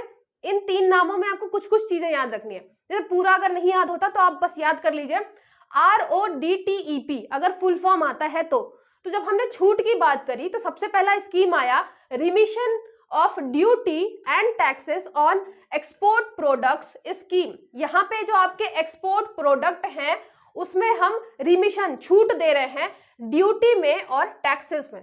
तो सिंपल सा ही है, जो आपकी ड्यूटी लग रही है, जो आपके टैक्सेस लग रहे हैं, उसमें हम छूट दे रहे हैं जितने भी आपके एक्सपोर्ट प्रोडक्ट हैं, जो भी आप एक्सपोर्ट कर रहे हो। ठीक है, फिर ROSCTL ये रिमिशन है of state and centre taxes and levies. यहाँ पे हम रिमिशन दे रहे हैं जो आपके स्टेट और सेंटर टैक्स हैं, और जो लेवीज हैं उन सब में हम आपको क्या दे रहे हैं, छूट दे रहे हैं। तो यहाँ पे जितने भी आपके टैक्स लग रहे थे अलग अलग प्रोडक्ट्स पे, अलग अलग आपके जो गुड्स हैं उस पे लग रहे थे, जैसे ये ROSCTL जो है ये आपका किससे रिलेटेड था, टेक्सटाइल से रिलेटेड था, और ये सारे के सारे गुड्स पर था। जो भी आप गुड्स है, पेन है, पेंसिल है, जो भी गुड्स बना रहे हैं, जो भी आपका क्या है माल है, उस पे ये वाली स्कीम लगा रहे थे। ठीक है, और ऐसे ही आपका है export promotion of capital goods. अगर मान लीजिए कि आपको ऐसा कोई मशीन चाहिए जिससे आप जो ये पेन बना रहे हैं वो बहुत अच्छी हो जाए और इससे इसकी डिमांड बढ़ जाए, और आप जब एक्सपोर्ट करें, आप जब निर्यात करें, तो ये मतलब बहुत अच्छी बिके कहाँ पे, विश्व, आपके ग्लोबल मार्केट में। ठीक है, तो जब ये बिकेगी ग्लोबल मार्केट में तो आपको पैसा ज्यादा मिलेगा, आपको पैसा डॉलर में मिलेगा, तो फायदा किसको होगा, सरकार को फायदा होगा। तो उसने बोला कि अगर आपको एक्सपोर्ट करना है, एक्सपोर्ट प्रमोशन में कोई मशीन वगैरह मंगानी है, मान लीजिए कोई मशीन वगैरह मंगानी है, मशीन जो आपका कैपिटल गुड्स है, इसमें आता है जैसे मशीन हो गई कोई, तो एक कैपिटल गुड होता है, एक कंज्यूमर गुड होता है। तो कैपिटल गुड मतलब कोई अगर हमें मशीन बाहर से मंगानी है, आयात करनी है, इंपोर्ट करनी है, जिसकी वजह से जो हमारा एक्सपोर्ट है, जो भी हम एक्सपोर्ट कर रहे थे उसमें क्या होगा, प्रमोशन होगा, तो उसमें भी सरकार कहती है कि ठीक है, हम आपके जो भी टैक्सेस हैं वो माफ कर देंगे। ठीक है, तो ये चीजें हम अभी डिटेल में, मतलब ये आपका जो है प्रमोशन, ये और एक जगह आएगा तो इसको वहां पे भी पढ़ेंगे। बस इतना जान लीजिए कि पहले हम इंसेंटिव दे रहे थे, सीधे सीधे प्रोत्साहन दे रहे थे, आपने 100 रुपए का बेचा, प्रोत्साहन राशि 10 रुपए हमसे ले लीजिए। लेकिन अब हमने क्या किया कि हमने अब रिमिशन किया, छूट दे दिया कि भाई आपके जो हम टैक्सेस ले रहे हैं ना, हम सब में आपको छूट देते हैं, आपके पूरे टैक्सेस जितने भी हम सब माफ कर देंगे, हम लेंगे ही नहीं, वापस कर देंगे। तो रिमिशन ऑफ ड्यूटी, जितनी भी ड्यूटी लग रही थी, जितने भी टैक्सेस लग रहे थे ऑन एक्सपोर्ट प्रोडक्ट, जो आप एक्सपोर्ट कर रहे हैं, ये जरूर ध्यान रखिएगा, हम यहाँ पे निर्यात करने वाले प्रोडक्ट की बात कर रहे हैं, ना कि नॉर्मल प्रोडक्ट की। जो आप निर्यात करोगे ना, उसमें यहाँ पे ड्यूटी और टैक्सेस हटा रही थी सरकार, उसमें छूट दे रही थी। यहाँ पे remission of state and centre taxes and levies, यहाँ पे जो टैक्स और लेवी जो है स्टेट और सेंटर के, वो किसमें रिमिट कर रही है, जो आप एक्सपोर्ट करोगे। ठीक है, सेम ऐसे ही एक्सपोर्ट प्रमोशन के लिए अगर आप कुछ कैपिटल गुड मंगाते हो, कोई मशीन मंगाते हो, कुछ भी मंगाते हो, तो इसमें आपको क्या लगेगा, टैक्स सरकार नहीं लेगी। ठीक है, तो ये जो पहला पॉइंट है आपका, कि जब हम पहले किसकी बात करते थे, इंसेंटिव की, जब तक WTO ने उंगली नहीं करी थी, अब हम बात करने लगे हैं रिमिशन की, छूट की। ठीक है, ये समझ में आया आपको। आपकी पॉलिसी है फॉरेन ट्रेड पॉलिसी, वो बनाता कौन है। हमने तो ये पढ़ लिया कि फॉरेन ट्रेड पॉलिसी जो है, इंडिया की फॉरेन ट्रेड पॉलिसी, जो आपकी विदेशी व्यापार की नीति है, पॉलिसी, वो अभी आई है 2023 वाली। ठीक है, 7वें नंबर की है। तो जारी कौन करता है, ये पॉलिसी बनाता कौन है, तो ये है ministry of commerce and industry, यहाँ पे केंद्रीय वाणिज्य एवं उद्योग मंत्रालय। वैसे भी आपको पता है कि यहाँ पे हम बात कर रहे हैं किसकी, वाणिज्य और उद्योग की, कॉमर्स एंड ट्रेड की, कॉमर्स इंडस्ट्री की। तो यही मिनिस्ट्री जो होगी वो आपको क्या बनाएगी, पॉलिसी बनाएगी। ठीक है, अंतिम विदेश व्यापार नीति अभी 2015 से लेके 2020 तक के लिए थी। 2020 में मैंने बताया था कोविड वगैरह था, फिर उसके बाद आपका वॉर वगैरह हो गया था यूक्रेन रशिया का, तो ये 2020 से बढ़ के 2022 तक पहुंच गई थी। तो 2015 से लेके 2022 तक थी अंतिम वाली विदेश व्यापार नीति। ठीक है, फिर जो दूसरा पॉइंट था कि हम क्या कर रहे हैं, डिसेंट्रलाइजेशन कर रहे हैं, हम कोलैबोरेशन कर रहे हैं बहुत सारे लोगों के बीच। तो हम यहाँ पे डिसेंट्रलाइजेशन का क्या मतलब है, डिसेंट्रलाइजेशन आपका विकेंद्रीकरण। ठीक है, विकेंद्रीकरण मतलब क्या, आपको भी पता है, जब हम केंद्रीकरण की बात करते हैं, मतलब जो आपका सेंटर है, सेंटर से चीजें आएंगी और फ्लो होंगी नीचे साइड, तो फिर सेंटर बनाएगा बैठ के। आपने बहुत बार ये टर्म पढ़ा होगा इकोनॉमी में, और आपके इकोनॉमी सेक्शन में ही ज्यादातर रहता है, पॉलिटी में भी पढ़ा होगा कि आपका सेंटर जो है वो बैठ के पॉलिसी बनाएगा, या वो बैठ के डिसाइड करेगा क्या करना है, कहाँ से कौन सी चीज हमें बनानी है, एक्सपोर्ट करनी है। और फिर आपका जो नीचे है, मान लीजिए हम यहाँ बात करें किसी डिस्ट्रिक्ट की, ठीक है, डिस्ट्रिक्ट की बात करें, तो यहाँ पे इसको फिर भेज दिया जाएगा कि आपको ऐसा ऐसा काम करना है। ठीक है, तो हम इसको क्या बोलते हैं, टॉप टू बॉटम अप्रोच रहती है। ठीक है, तो ये हमारा जो वर्ड है टॉप टू बॉटम अप्रोच, ठीक है, ये हमारी कैसे होती थी, पहले होती टॉप टू बॉटम, सीधी बात है, ऊपर से नीचे की बात कर रहे हैं, तो टॉप टू बॉटम अप्रोच रहती थी। लेकिन जब हम विकेंद्रीकरण की बात करते हैं, ये कैसा है आपका, ये केंद्रीकरण की बात है। केंद्रीकरण मतलब केंद्र बैठ के हर चीज डिसाइड कर रहा है। लेकिन हम बात करें विकेंद्रीकरण की, जब हम बात करते हैं विकेंद्रीकरण की, तो क्या होता है, हम यहाँ डिस्ट्रिक्ट को पावर देते हैं आपके क्या बनाने के, नियम बनाने के, अपनी खुद की पॉलिसी बनाने की, कि भाई अगर तुमको कोई सामान बेचना है तो तुम बताओ कैसे बेचना है। फिर रणनीति भी तुम ही तैयार करो, रणनीति जो है, रणनीति स्ट्रैटेजी तुम ही तैयार करो, ठीक है, जितना पूरा प्लान ऑफ एक्शन है, जितना रोड मैप है वो तुम तैयार करके दो, रोड मैप तो डिस्ट्रिक्ट जो है वो पूरा का पूरा बना के देगा। फिर ये कोऑर्डिनेट करेगा, समन्वय किससे करेगा, आपके स्टेट से, ठीक है, स्टेट से करेगा। फिर स्टेट जो है आपका किससे करेगा, सेंटर से करेगा, सेंटर से, ठीक है, यहाँ पे सेंटर से करेगा। और सेंटर के साथ साथ किससे करेगा, जो आपके एक्सपोर्टर हैं उनसे करेगा, ठीक है, एक्सपोर्टर हैं उनसे करेगा। अच्छा, जो एक्सपोर्टर होते हैं आपके वो मतलब रजिस्टर होते हैं, ये भी याद रखिएगा कि आपके ऐसे नहीं कि कोई भी मुंह उठाया और गया और उसने एक्सपोर्ट कर दिया विदेश में, कुछ भी रजिस्ट्रेशन करवाना पड़ता है। तो आपके रजिस्टर एक्सपोर्टर भी होते हैं। तो हम यहाँ डिस्ट्रिक्ट से डिसाइड कर रहे हैं, फिर हम स्टेट को भेज रहे हैं, फिर स्टेट सेंटर और एक्सपोर्टर को भेज रहा है। और इन सब का जो है आपका दिख ही रहा है कि ये क्या कर रहे हैं हम, ये आपका क्या चल रहा है, कोऑर्डिनेशन चल रहा है सबके बीच, कोऑर्डिनेशन, समन्वय, जो आपका समन्वय है, हम सबकी हेल्प लेके सबका साथ सबका विकास कर रहे हैं, ऐसा वाला। तो यहाँ ये आपका कहलाता है बॉटम टू अप अप्रोच, ठीक है। हम बॉटम क्योंकि नीचे से बात कर रहे हैं तो ये हो गया बॉटम टू अप अप्रोच, ठीक है, क्योंकि हम बॉटम से जा रहे हैं अप में, तो बॉटम टू अप अप्रोच हम जा रहे हैं, ठीक है। ये हो गया आपका डिसेंट्रलाइजेशन। और ये बहुत ही बेस्ट एग्जांपल है डिसेंट्रलाइजेशन का अपने इंडिया में, कि हम पहले डिस्ट्रिक्ट को इन्वॉल्व कर रहे हैं। पहले अब देखिए, अब इसकी बात करते हैं एक्सपोर्ट में, निर्यात में। पहले सेंटर जो है वो डिसाइड कर लेता था, जैसे मान लीजिए कुछ आपके सेंटर्स हैं, मुंबई हो गया, सूरत हो गया, अहमदाबाद हो गया, अहमदाबाद, ये कुछ ऐसी सिटीज हैं जो कि डेवलप हो गई हैं किसकी तरह, निर्यात करने के लिए, एक्सपोर्ट सिटीज की तरह डेवलप हो गई हैं। लेकिन हमने कभी भी जिलों की तरफ ध्यान नहीं दिया, हमने कभी भी मतलब ऐसा नहीं किया कि हम एक एक जिले पे ध्यान दें, ठीक है। तो हमने कुछ सिटीज चुन ली, मतलब सेंटर से कुछ सिटीज चुन ली गई और उसी पे काम किया गया। वहीं पे इंफ्रास्ट्रक्चर, जो आपकी अवसंरचना है, भौतिक अवसंरचना, वो डेवलप की गई। तो ये सारी चीजें किससे हो गई, सेंटर से रिलेटेड। लेकिन अब हमने क्या किया है, अब हमने किया है, यहाँ पे देखिए, अब हमने किया है जिलों से निर्यात को बढ़ावा देना, promotion export from the district. कैसे प्रमोट करेंगे डिस्ट्रिक्ट से, यहां पे हमने किया आपका जो एफटीपी है, जो फॉरेन ट्रेड पॉलिसी है, का लक्ष्य राज्य सरकारों के साथ साझेदारी करना, जिला स्तर पर निर्यात को बढ़ावा देने के लिए निर्यात हब पहलों के रूप में जिलों को आगे ले जाने के लिए, तथा जमीनी स्तर के व्यापार इकोसिस्टम के विकास में तेजी लाना है। जो आपके जिले हैं उनको एक्सपोर्ट हब की तरह डेवलप करना है, कि आपका एक एक जिला एक्सपोर्ट हब बने।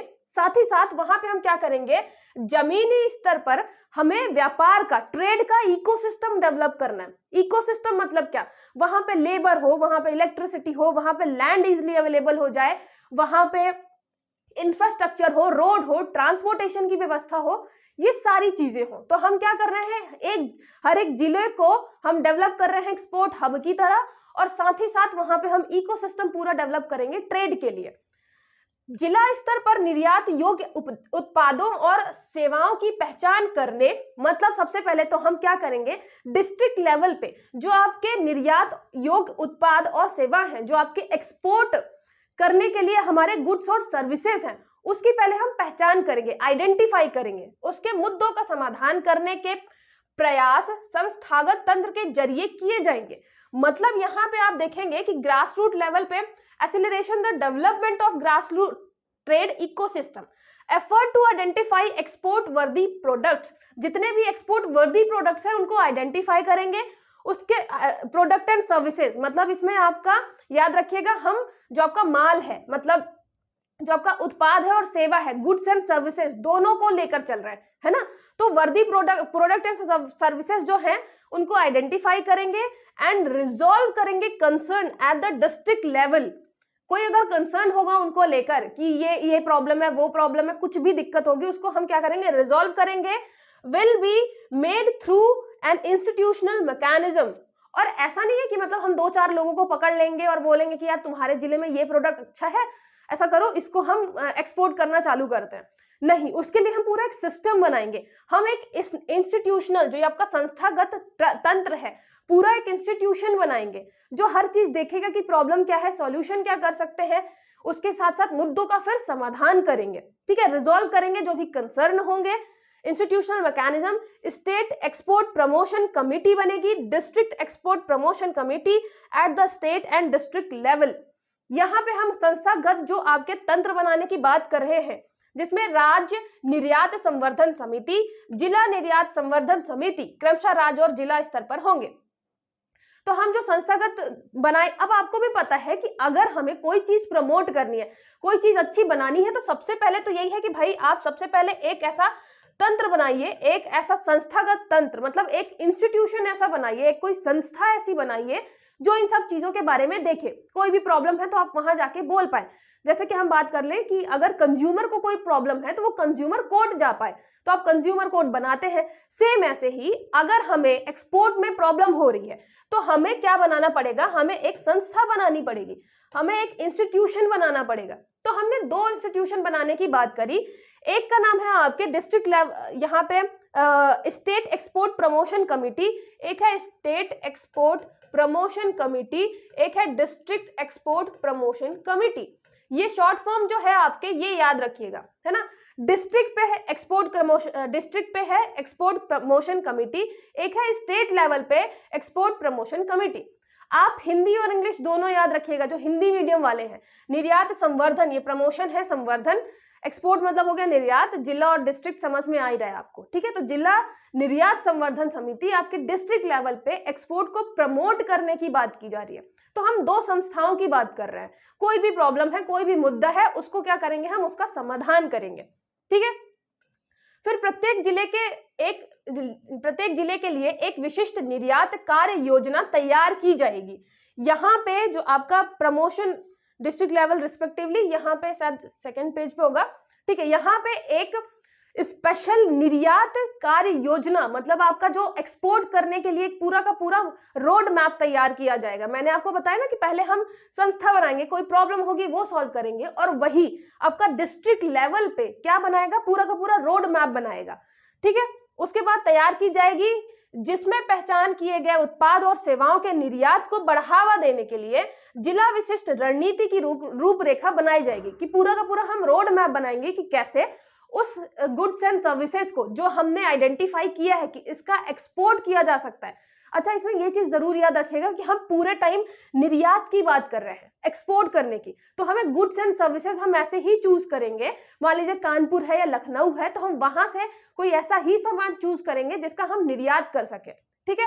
फिर हम चूज कर लिया हमने कि ऐसा निर्यात कर सकते हैं। फिर जो आपका जिला में ये हम संस्था बना रहे हैं, जो आपकी निर्यात संवर्धन समिति बना रहे हैं, वो उसका काम है कि वो पूरी की पूरी रूपरेखा तैयार करे, ठीक है, पूरी की पूरी रोड मैप तैयार करें कि हम कैसे उसको निर्यात करेंगे, जो प्रॉब्लम आएगी उसको कम करेंगे या बिल्कुल खत्म करेंगे, हर एक चीज हम डिसाइड करेंगे। तो आपके डिस्ट्रिक्ट लेवल पे रूपरेखा बनती है, डिस्ट्रिक्ट लेवल पे रोड मैप बनता है, वो फिर स्टेट पे जाता है। तो आपकी जो स्टेट राज्य निर्यात संवर्धन समिति है, जो आपकी एक्सपोर्ट प्रमोशन कमेटी है स्टेट लेवल पे, फिर उसको भेजा जाता है। फिर वो और आगे सेंटर लेवल पे और जो आपके एक्सपोर्टर हैं उनको भेजते हैं कि भाई ये सारी चीजें हमने बना ली है, हमें ये करना है। तो ये समझ में आया, ये है आपका डिसेंट्रलाइजेशन, जहां पे हम जिलों को सीधे सीधे डिस्ट्रिक्ट्स को इन्वॉल्व कर रहे हैं आपके निर्यात के लिए, ठीक है। जिले को चूज करेंगे, वहां का कोई प्रोडक्ट या सर्विसेज है उसको चूज करेंगे, गुड्स एंड सर्विसेज, कि इसको हम एक्सपोर्ट कर सकते हैं। और हम क्या बनाएंगे, संस्था समिति बनाएंगे, राज्य निर्यात संवर्धन समिति, जिला निर्यात संवर्धन समिति, district export promotion committee, state export promotion committee, ठीक है। जो आपका डिस्ट्रिक्ट लेवल वाला होगा वो आपका रोड मैप तैयार करेगा, ठीक है। ये समझ में आ गया आपको। ये हम बात कर रहे थे डिसेंट्रलाइजेशन की, जो कि बहुत ही अच्छा स्टेप है। फिर बात करते हैं व्यापार करने में आसानी, ईज ऑफ डूइंग बिजनेस की बात करते हैं। मैंने आपको ईज ऑफ डूइंग बिजनेस भी बताया कि हम जितने भी अभी स्टेप ले रहे हैं, गवर्नमेंट जितनी भी स्टेप ले रही है, उससे ease of doing business promote होगा, जिससे ज्यादा से ज्यादा लोग निर्यात करने के लिए खुद से आए। इसके लिए हम क्या कर रहे हैं, व्यापार सुविधा आवेदन, जैसे आपका ट्रेड फैसिलिटेशन एप्लीकेशन, बहुत सारे ऐसे एप्लीकेशन हम बता रहे हैं जहां पे आपको व्यापार सुविधा के लिए, मतलब वहां पे आप आवेदन कर पाए। ई पहल, जो आपका ई इनिशिएटिव है, ई इनिशिएटिव जैसे कि आपका सारी की सारी चीजें आपको प्लेटफॉर्म अलग अलग पोर्टल से पे अवेलेबल है, हमने सारी की सारी चीजें ऑनलाइन कर रखी हैं, ठीक है, डिजिटल मीडिया में। उसके अलावा आवेदन का डिजिटलीकरण, सभी कागज रहित और ऑनलाइन। यहाँ पे डिजिटलाइजेशन ऑफ एप्लीकेशंस, आपके जितने भी एप्लीकेशंस हैं अलग अलग सब्जेक्ट से रिलेटेड, आपके जो भी निर्यात या व्यापार की सुविधा देने के लिए, सब हमने डिजिटली प्रोवाइड करवा रखा है। पूरा पेपरलेस है, पूरा ऑनलाइन है, आप जाके खुद कर सकते हैं वहां पे, ठीक है। उसके अलावा हमारा है ऑटोमेटिक सिस्टम बेस्ड अप्रूवल, आपका स्वचालित प्रणाली आधारित अनुमोदन। ऑटोमेटिक आपका क्या हो जाएगा, सिस्टम बेस्ड अप्रूवल आपको मिल जाएगा। पहले क्या था, लाइसेंस राज था, आपको हर घर मतलब हर जगह हर डिपार्टमेंट में जा जाके साइन करवाना पड़ता था। अब सब हमने ईज ऑफ डूइंग बिजनेस के अंतर्गत क्या किया है, सब ऑनलाइन कर दिया और अप्रूवल भी आपको खुद ही मिल जाएगा। एप्लीकेशन फी जो है वो हमने रिड्यूस कर दी है for advance authorisation and EPCG scheme. यहाँ पे हम अभी डिटेल में पढ़ेंगे कि आपका एडवांस ऑथराइजेशन और आपका जो ईपीसीजी है स्कीम, ये क्या है, जिसमें हमने एप्लीकेशन फी भी क्या कर दी है, कम कर दी है, क्योंकि आपका पोर्टल कुछ चार्ज, कुछ एप्लीकेशन फी गवर्नमेंट की, वो सारी चीजें रहेंगी, तो हमने कुछ स्कीम के अंतर्गत वो भी कम कर दिया। तो हम ये सारी चीजें क्यों कर रहे हैं, ईज ऑफ डूइंग बिजनेस के लिए, व्यापार करने में आसानी हो, सरलता हो, जिससे ज्यादा से ज्यादा लोग इंटरेस्ट लें कि भाई, अब आप सोचिए कि अगर किसी काम में एक एक महीना लग रहा है तो सामने वाला मतलब परेशान हो गया, साइन करवाते ही ये ढूंढते हैं कि मुझे कौन कौन से फॉर्म फिल करने हैं, मुझे ये वाला निर्यात करना है, अगर ये एक्सपोर्ट करना है तो मुझे कौन कौन से फॉर्म फिल करने चाहिए, तो वो परेशान हो जाएगा। अब उसको सारी चीजें ऑनलाइन अवेलेबल है, उसको ऑनलाइन मतलब एप्लीकेशन करना है, उसको ऑनलाइन अप्रूवल भी मिल जाएगा। तो कितनी इजी हो गई ये चीजें, है ना, ज्यादा से ज्यादा लोग मोटिवेट भी होंगे। तो ये सारा हो गया व्यापार करने में आसानी, ईज ऑफ डूइंग बिजनेस, ठीक है। फिर ये हो गया आपका नेक्स्ट पॉइंट, इसमें हम क्या कर रहे हैं, ये है आपका निर्यात उत्कृष्टता के शहर। इंग्लिश में बोलेंगे इसको टाउन ऑफ एक्सपोर्ट एक्सीलेंस, याद रखिएगा TEE। इसमें शॉर्ट फॉर्म बहुत सारे मिल जाते हैं आपको, है ना, टाउन ऑफ एक्सपोर्ट एक्सीलेंस। तो इसीलिए आप इसके मतलब एक दो बार रिवाइज जरूर करिएगा। एक टाउन है जहां पे एक्सपोर्ट को हम एक्सीलेंस पे पहुंचा रहे हैं, तो निर्यात को उत्कृष्टता के शहर, मतलब ऐसे शहर जहां का निर्यात उत्कृष्टता पे है, आप ऐसे रिलेट कर सकते हैं, ठीक है। तो निर्यात उत्कृष्टता पे पहुंचा ऐसे शहर हैं जो आपका एक्सपोर्ट है वो एक्सीलेंस में पहुंचा है कुछ शहरों में, तो ये हो गया आपका टाउन्स ऑफ एक्सपोर्ट एक्सीलेंस। अब इनका क्या नाम है, इनके ये मतलब आपकी जो टाउन ऑफ एक्सपोर्ट एक्सीलेंस है ये बहुत लंबे टाइम से चली आ रही है। अभी हमने क्या किया कि आपके टोटल 39 शहर हो गए थे पहले तक, अभी हमने 4 नए शहर इसमें ऐड कर दिया। तो ये नाम आपको याद रखना है कि टाउन ऑफ एक्सपोर्ट एक्सीलेंस में कौन से 4 नए शहर ऐड किए गए हैं और टोटल संख्या कितनी है, टोटल 39 है, अब +4 हो जाएगी। 4 कौन कौन से हैं, एक तो है आपका फरीदाबाद, एक है मिर्जापुर, एक है मुरादाबाद, एक है वाराणसी। तो याद रखिएगा 4 है, फरीदाबाद मुरादाबाद, दो तो बाद वाले हैं, फरीदाबाद मुरादाबाद, एक है मिर्जापुर और एक है आपका वाराणसी। याद रखिएगा ये 4 हमने ऐड किए हैं, पहले 39 थे, अब 4 और ऐड कर दिए निर्यात उत्कृष्टता के शहर की जो लिस्ट है उसमें। ये बहुत टाइम से आपकी ये स्कीम चल रही है, ठीक है। होता क्या है, जो हम शहर, जैसे हमने मुरादाबाद मान लीजिए कर दिया एक्सपोर्ट एक्सीलेंस वाले टाउन में, हमने इन लिस्ट कर दिया। अब इसमें क्या होगा, आपका जो निर्यात उत्कृष्टता के शहर है, जो आपका ये TEE है, इन शहरों में आपको एक्स्ट्रा फंड मिलेगा गवर्नमेंट की तरफ से, ठीक है। यहाँ पे ना निर्यात संवर्धन फंड, जो आपका एक्सपोर्ट प्रमोशन फंड है, वो दिया जाएगा इनको, एक्सपोर्ट प्रमोशन फंड, कि भाई ये एक्सपोर्ट प्रमोशन के लिए काम कर पाए, इसके लिए फंड देगी। उसके अलावा यहाँ पे EPCG स्कीम के तहत यहाँ पे निर्यात पूर्ति के लिए सामान्य सेवा प्रदाता को लाभ प्राप्त करने में सक्षम होंगे। आपकी अलग अलग जो स्कीम्स है, स्पेशली हम किसकी बात कर रहे हैं, यहाँ पे हम बात कर रहे हैं, यहाँ पे EPCG स्कीम की बात कर रहे हैं। EPCG स्कीम आपका export promotion of capital goods, तो यहाँ पे जो आपका एक्सपोर्ट प्रमोशन है कैपिटल गुड्स का, उस स्कीम के तहत बहुत आसानी से आपको जो आपके निर्यात उत्कृष्टता के शहर हैं वहां पे क्या मिलेगा, उनको लाभ मिलेगा, बहुत आसानी से लाभ प्राप्त कर सकते हैं। तो सीधी बात है, हम जब ऐसे टाउन की बात करते हैं तो वहां पे गवर्नमेंट ज्यादा अच्छे से ध्यान देती है, वहां इंफ्रास्ट्रक्चर अच्छे से डेवलप करती है, वहां पैसे ज्यादा देती है, फंड ज्यादा देती है, जिससे वो बहुत अच्छे तरीके से काम कर पाए, ठीक है। तो हमने क्या किया है, पहले 39 थे, अब 4 ऐड कर दिए हैं। इन शहरों के जोड़े जाने से हस्तकरघा, हस्तशिल्प, दरियों के निर्यात को बढ़ावा मिलने की उम्मीद है। अच्छा, हम इनकी बात करें, जो आपके ये 4 हमने शहर ऐड किए हैं, बनारस, फरीदाबाद, मुरादाबाद, मिर्जापुर, इनको ऐड करने के बाद क्या हुआ है, आपके हस्तकरघा हो गए, हस्तशिल्प हो गया, दरी हो गए, इनके निर्यात को बढ़ावा मिलेगा। ठीक है, तो यहाँ पे हैंडलूम्स हो गए, हैंडीक्राफ्ट और आपके जो कारपेट्स हैं उनके एक्सपोर्ट को बढ़ावा मिलेगा इन 4 शहरों के कारण। ठीक है, तो हम क्या करते हैं, पहले हम गुड्स एंड सर्विसेज चूज करते हैं एक्सपोर्ट के लिए, और अगर हमें कोई ऐसा शहर मिल गया जहां से हम एक्सपोर्ट प्रमोशन कर सकते हैं तो हम उसको TEE, आपके टाउन ऑफ एक्सपोर्ट एक्सीलेंस में नोटिफाई कर देते हैं। ठीक है, नेक्स्ट देखिए, अभी आप जितनी भी चीजें पढ़ रहे हैं रिवाइज जरूर करिएगा एक बार, क्योंकि आप जब ये पहली बार पढ़ रहे हैं तो समझ में तो आ जाएगा, क्योंकि मैं बहुत अच्छे से आराम से आपको सारी चीजें एक्सप्लेन करते हुए चल रही हूँ, लेकिन याद नहीं रहेगा जब तक कि आप एक बार उसको रिवाइज नहीं करें, तो रिवाइज जरूर करिएगा। फिर आता है रिकॉग्निशन ऑफ एक्सपोर्टर्स। यहाँ पे हम क्या कर रहे हैं, यहाँ पे हम निर्यातकों का सम्मान कर रहे हैं। निर्यात निष्पादन के आधार पर स्टेट्स के साथ मान्यता प्राप्त जो आपके निर्यातक फर्म है अब एक सर्वश्रेष्ठ प्रयत्न के आधार पर क्षमता निर्माण पहलों में साझेदारी होंगे। मतलब यहाँ पे बात आती है कि जो आपके हर एक स्टेट के आपके निर्यातक फर्म है, एक्सपोर्टर फर्म जो है आपके, exporter firm recognised with status based on export performance will now be partners in capacity building initiative.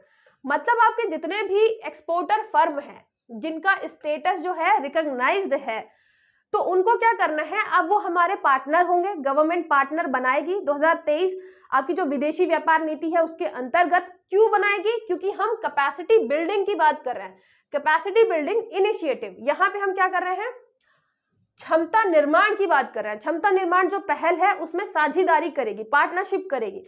इसके अंतर्गत क्या होगा, ईच वन टीच वन।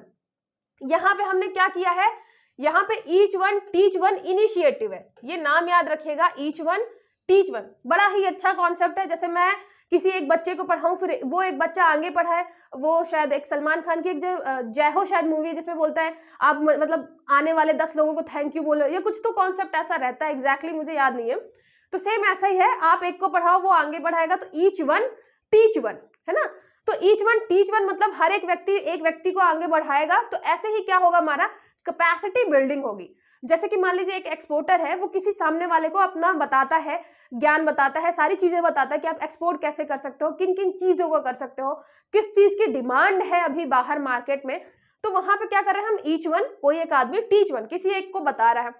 ठीक है, इस पहल के समान ही 2 स्टार उससे ऊपर वाले स्टेटस धारकों को, इच्छुक व्यक्तियों को एक मॉडल करिकुलम पर आधारित व्यापार संबंधित प्रशिक्षण प्रदान करने के लिए प्रोत्साहित किया जाएगा। मतलब पूरा का पूरा आपका करिकुलम डिसाइड किया जाएगा, एक मॉडल करिकुलम डिसाइड किया जाएगा।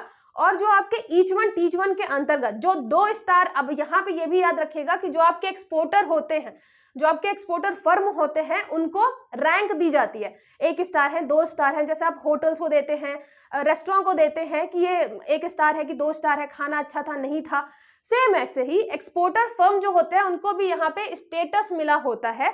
तो 2 स्टार से ऊपर वाले जितने भी आपके एक्सपोर्टर फर्म हैं उनको क्या किया जाएगा, उनको प्रमोट, मतलब उनको क्या किया जाएगा, यहाँ पे आधारित व्यापार प्रशिक्षण करने के लिए प्रोत्साहित किया जाएगा। ठीक है, तो यहाँ पे प्रोत्साहित किया जाएगा कि आप कम से कम, ये आपका एक मॉडल करिकुलम है, इसके अंतर्गत आप जिस भी व्यक्ति को चाहते हैं, किसी भी इच्छुक व्यक्ति को आप प्रशिक्षण दे सकते हैं। आया समझ में। तो यहाँ पे हम जो लोग पहले से काम कर रहे हैं इस फील्ड में और जो अच्छा कर रहे हैं, 2 स्टार से ऊपर जितने भी आपके एक्सपोर्टर फर्म हैं, हम उनको प्रोत्साहित करेंगे कि आप किसी एक व्यक्ति को, जो भी आप मतलब इच्छुक हैं, जिस भी व्यक्ति को, उसको क्या करें, प्रशिक्षण प्रोवाइड करें। और अब ट्रेनिंग प्रशिक्षण की बात करते हैं तो ट्रेनिंग के लिए एक पूरा का पूरा करिकुलम होना चाहिए। पहले ये होगा फिर ये होगा, ये नहीं कि 2 दिन आए, कुछ कुछ चीजें बता दी फिर हो गया तुम्हारी ट्रेनिंग खत्म, ऐसे नहीं। तो पूरा का पूरा करिकुलम डिसाइड होगा, उसके आधार पे वो प्रशिक्षण प्रोवाइड करें। ठीक है, तो यहाँ पे क्या होगा, 2 star and above status holders would be encourage किए जाएंगे, प्रोत्साहित किए जाएंगे to provide trade related training, जितनी भी उनकी ट्रेड रिलेटेड ट्रेनिंग है, based on a model curriculum in interested individual to interested individuals, है ना। तो जितने भी अगर इंटरेस्टेड इंडिविजुअल्स हैं, वो जितने भी लोगों को चाह रहे हैं वो अपनी ट्रेनिंग दे सकते हैं। ठीक है, ये समझ में आया। मतलब यहाँ पे हम जो एक्सपोर्टर है उनकी भी हेल्प ले रहे हैं कि भाई आप उस मतलब स्टेटस तक पहुंच गए हो, अब और नए लोगों को अपनी फील्ड में लाओ, जिससे हमारा एक्सपोर्ट बढ़े और ज्यादा। ठीक है, और सीधी बात है, अगर हम ट्रेनिंग वगैरह देना चाहते हैं तो जो लोग उस फील्ड में हैं अगर उनसे ट्रेनिंग दिलवाएंगे तो कितना ज्यादा फायदा होगा। तो यहाँ पे कॉन्सेप्ट आ गया ईच वन टीच वन। ठीक है, नेक्स्ट देखिए, फिर यहाँ पे 4 या 5 स्टार रेटिंग प्राप्त करने के लिए अधिक से अधिक निर्यातक कंपनियों को सक्षम बनाने के लिए स्टार्टअप रिकॉग्निशन नियमों को फिर से ठीक किया जाएगा। अब यहाँ पे देखिए, यहाँ पे हम बात कर रहे हैं स्टेटस रिकॉग्निशन,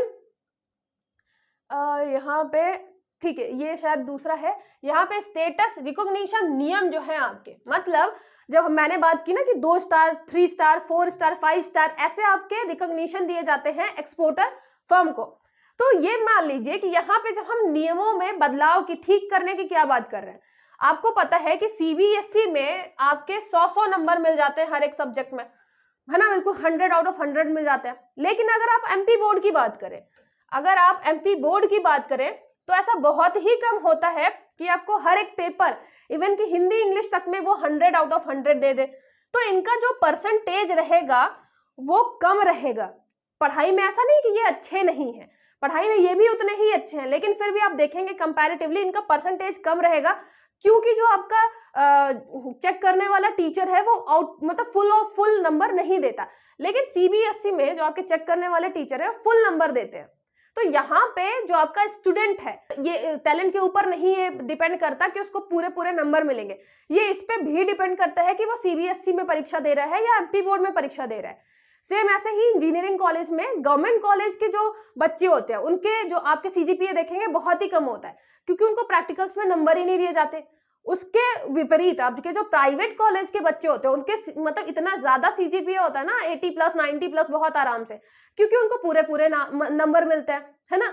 उससे भी आप रिलेट कर सकते हैं। तो सेम यही प्रोसेस हमारे किस में थी, जो आपकी एक्सपोर्टर कंपनियां हैं उनको ये जो आपका स्टेटस है स्टार्स देना था, 2 स्टार है 3 स्टार है, इसमें भी ऐसा था।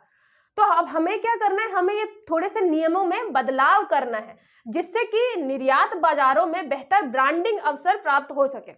ठीक है, तो कंपैरेटिवली जैसे कि मान लीजिए सीबीएसई और एमपी बोर्ड, हम उसको सेम स्टेटस में लाने की बात कर रहे हैं। दोनों को अगर क्वालिटी अच्छी है तो आपकी रैंकिंग जो आपके स्टार है वो भी सेम रहे।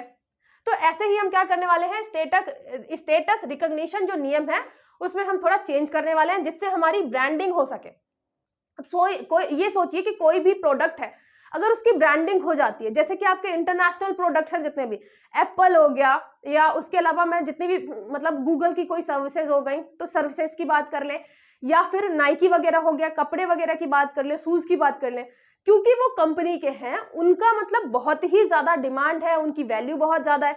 तो हम भी क्या चाहते हैं, इंडियन जो आपके प्रोडक्ट हैं, जो आपकी सर्विसेज है, उनकी हम ब्रांड वैल्यू बढ़ाना चाहते हैं इंटरनेशनल मार्केट में। ठीक है, तो इसके लिए हम उनको स्टार्स देते हैं कि ये 4 स्टार है कि 5 स्टार है, और उसके लिए हम क्या करने वाले हैं, अभी नियमों को ठीक भी करने वाले हैं। ठीक है, ये समझ में आया आपको। फिर एक नई नीति आती है आपकी, स्कोमेट नीति को युक्ति संगत बनाना, स्ट्रीमलाइनिंग द स्कोमेट पॉलिसी। अब ये क्या है, बड़ा अजीब सा नाम लग रहा है स्कोमेट। तो पहले तो इसका फुल फॉर्म जान लीजिए। स्कोमेट मतलब SCOMET,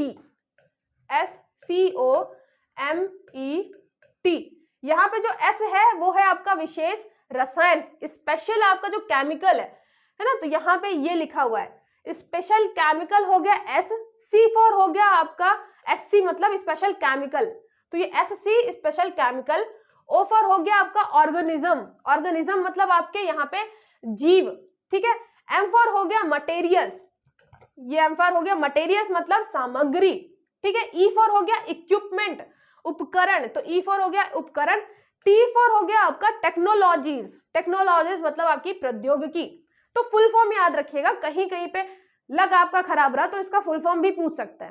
ठीक है, तो ये क्योंकि आपकी जो आपकी नीति आई है अभी 2023 वाली, उसमें सीधे सीधे लिखा हुआ है कि स्कोमेट नीति जो है उसको युक्ति संगत बनाना है। तो सबसे पहले तो फुल फॉर्म ही पता होना चाहिए।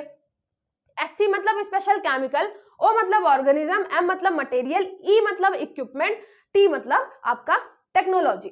और सीधी बात है, हिंदी में आपको ऐसे ही याद करना पड़ेगा, क्योंकि जीव और सामग्रियां, उपकरण, प्रौद्योगिकी कहीं से मैच नहीं करेंगे यहाँ पे, तो आपको 1-2 बार इसको रिवाइज करना पड़ेगा, या फिर आप इंग्लिश में भी याद कर सकते हैं। तो है क्या ये स्कोमेट, जैसे आपका इंडिया है वो बहुत सारे एग्रीमेंट करता है, वासेनार एग्रीमेंट, ऑस्ट्रेलियन एग्रीमेंट। तो ये जो एग्रीमेंट होते हैं आपके, जिसमें ये डिसाइड होता है कि आपके कौन से ऐसे प्रोडक्ट हैं, कौन से ऐसे इक्विपमेंट हैं जो आप आयात कर सकते हैं, जो आप निर्यात कर सकते हैं, कौन से ऐसे प्रोडक्ट हैं जो आप निर्यात नहीं कर सकते। जैसे कि कुछ जीव हैं जिनके निर्यात पे, जिनके एक्सपोर्ट पे बिल्कुल बैन है, कुछ ऐसे हैं जिन पे हम कर सकते हैं। तो यहाँ पे बात की गई है कि जो हमारी भारत द्वारा की गई अंतरराष्ट्रीय संधियां हैं और समझौते हैं को कार्यान्वित करने के लिए नीतिगत व्यवस्था को अधिक से अधिक मजबूत बनाया जा रहा है।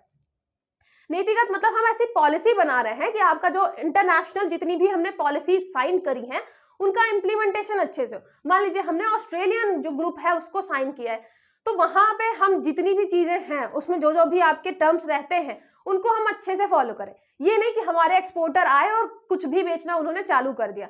ये देखते मतलब हम ये देखें ही नहीं कि हमारी जो गवर्नमेंट है उसने किसी और कंट्री के साथ कौन सा एग्रीमेंट साइन कर रखा है या किसी ग्रुप के साथ कौन सा एग्रीमेंट साइन कर रखा है। ठीक है, तो हमने इस बात पे भी ध्यान दिया कि भाई इंटरनेशनल मार्केट में हमने जिस जिस चीजों में एग्रीमेंट कर रखा है, अगर किसी कंट्री में कोई चीज बैन है तो हम वहां उस चीज का मतलब जहां पे जो जिसका प्रमोशन करना चाहिए, जहां पे एक्सपोर्ट करना चाहिए हम वही करें, जिसका एक्सपोर्ट बिल्कुल बंद है वो हम नहीं करें। ठीक है, तो ये नीतिगत व्यवस्था पॉलिसीज बनाई गई है। इसके लिए भारत में एक मजबूत निर्यात नियंत्रण प्रणाली, आपका जो एक्सपोर्ट के लिए एक बिल्कुल कंट्रोल्ड प्रणाली हमें चाहिए, कंट्रोल सिस्टम चाहिए। भारतीय निर्यातकों को डुअल यूज हाई एंड वस्तुओं तथा प्रौद्योगिकी की सुविधा प्रदान करेगी और भारत के स्कोमेट के तहत नियंत्रित मदों प्रौद्योगिकियों के निर्यात को सुगम बनाएगी। तो कुल मिला के ये याद रखिए कि जितना ही आसान हो जाएगा, हमारे यहाँ पॉलिसी बन जाएगी हर एक चीज के लिए, आप क्या कर सकते हैं क्या नहीं कर सकते, तो इंटरनेशनल में भी हमारी बहुत वैल्यू बढ़ जाएगी, साथ ही साथ जो हमारे एक्सपोर्टर हैं उनको काफी आसानी होगी। ठीक है, तो यहाँ पे among stake holder and policy regime is being made more robust to implement international treaties and agreements entered by the India. A robust export control system, आपका जो ये रोबस्ट एक्सपोर्ट कंट्रोल सिस्टम है in India would provide access to dual use high end goods. Dual use high end goods को क्या करेगी, access कराएगी। उसके अलावा goods and services technologies to Indian exporter while facilitating export of controlled items technologies under SCOMET from India. जो भी controlled अगर हम एक्सपोर्ट की बात करेंगे उसके लिए फैसिलिटेशन प्रोवाइड करेगी हमारे एक्सपोर्टर्स को। तो आपको समझ में आया, सीधा सीधा सा ये फंडा है। इंटरनेशनल जो ट्रीटी है उनको फॉलो करने के लिए हमने स्कोमेट जो नीति है, स्कोमेट पॉलिसी लागू की है। हम क्या बेच सकते हैं क्या नहीं बेच सकते, कहाँ पे कौन सी चीज चलेगी, जिससे हमारे जो एक्सपोर्टर है उनको भी काफी आसानी हो और हमारी खुद की इंटरनेशनल मार्केट में अच्छी वैल्यू बने। ठीक है, नेक्स्ट देखिए, नेक्स्ट है आपका ई कॉमर्स निर्यातों की सुविधा प्रदान करना, फैसिलिटेटिंग ई कॉमर्स एक्सपोर्ट।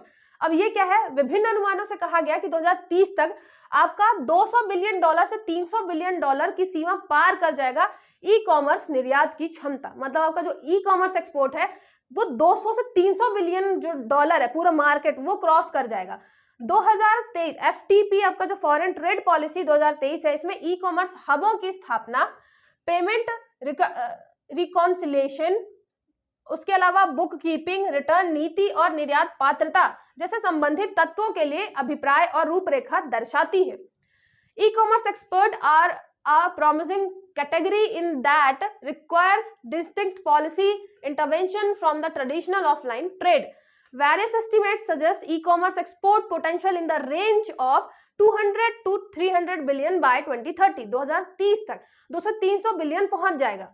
जो आपका फॉरेन ट्रेड पॉलिसी 2023 है outlines the intent and road map, एक रोड मैप बनाता है for establishing e commerce hubs. आपके बहुत सारे ई कॉमर्स हब बने, जैसे आपका अमेजोन कंपनी है वो हमारे इंडिया में इतना ज्यादा आगे बढ़ चुकी है, हमारे यहाँ से कितना ज्यादा फायदा लेकर जा रही है। सेम ऐसे ही जो हमारे यहाँ की ई कॉमर्स कंपनीज हैं, हम चाहते हैं कि उनका भी हम क्या करें, प्रमोशन करें इंटरनेशनल मार्केट में, जिससे वो ज्यादा से ज्यादा निर्यात कर पाए, ज्यादा से ज्यादा एक्सपोर्ट कर पाए।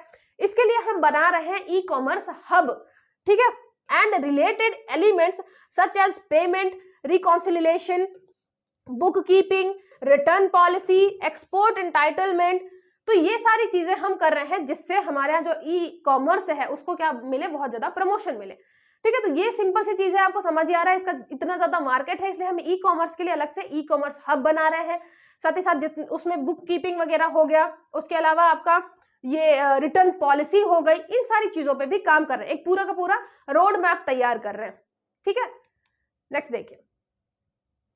इसके अलावा कारीगर, बुनकर, परिधान विनिर्माताओं, रत्न एवं आभूषण डिजाइनर के लिए व्यापक लोक संपर्क प्रशिक्षण कार्यकलापों को शीघ्र ही आरंभ किया जाएगा, जिससे ई कॉमर्स प्लेटफॉर्म पर उन्हें ऑनबोर्ड किया जा सके तथा उच्चतर निर्यात की सुविधा प्रदान की जा सके। अभी जितने भी लोग आपके ई कॉमर्स प्लेटफॉर्म पे नहीं है उनको हम ट्रेनिंग देंगे, जैसे कि आपके हो गए extensive outreach and training activity will be taken up to build capacity of artisan, weavers, garment manufacturer, gems and jewellery designers. जितने भी अभी नहीं है, जेम्स ज्वेलरी डिजाइनर्स हो गए, मैन्युफैक्चरर हो गए, आर्टिसन हो गए, वीवर्स हो गए, इन सब को हम क्या करेंगे, ट्रेनिंग देंगे, जिससे वो क्या कर पाए, ई कॉमर्स प्लेटफॉर्म पे यूज कर पाए। ठीक है, और हमारा हायर एक्सपोर्ट हो।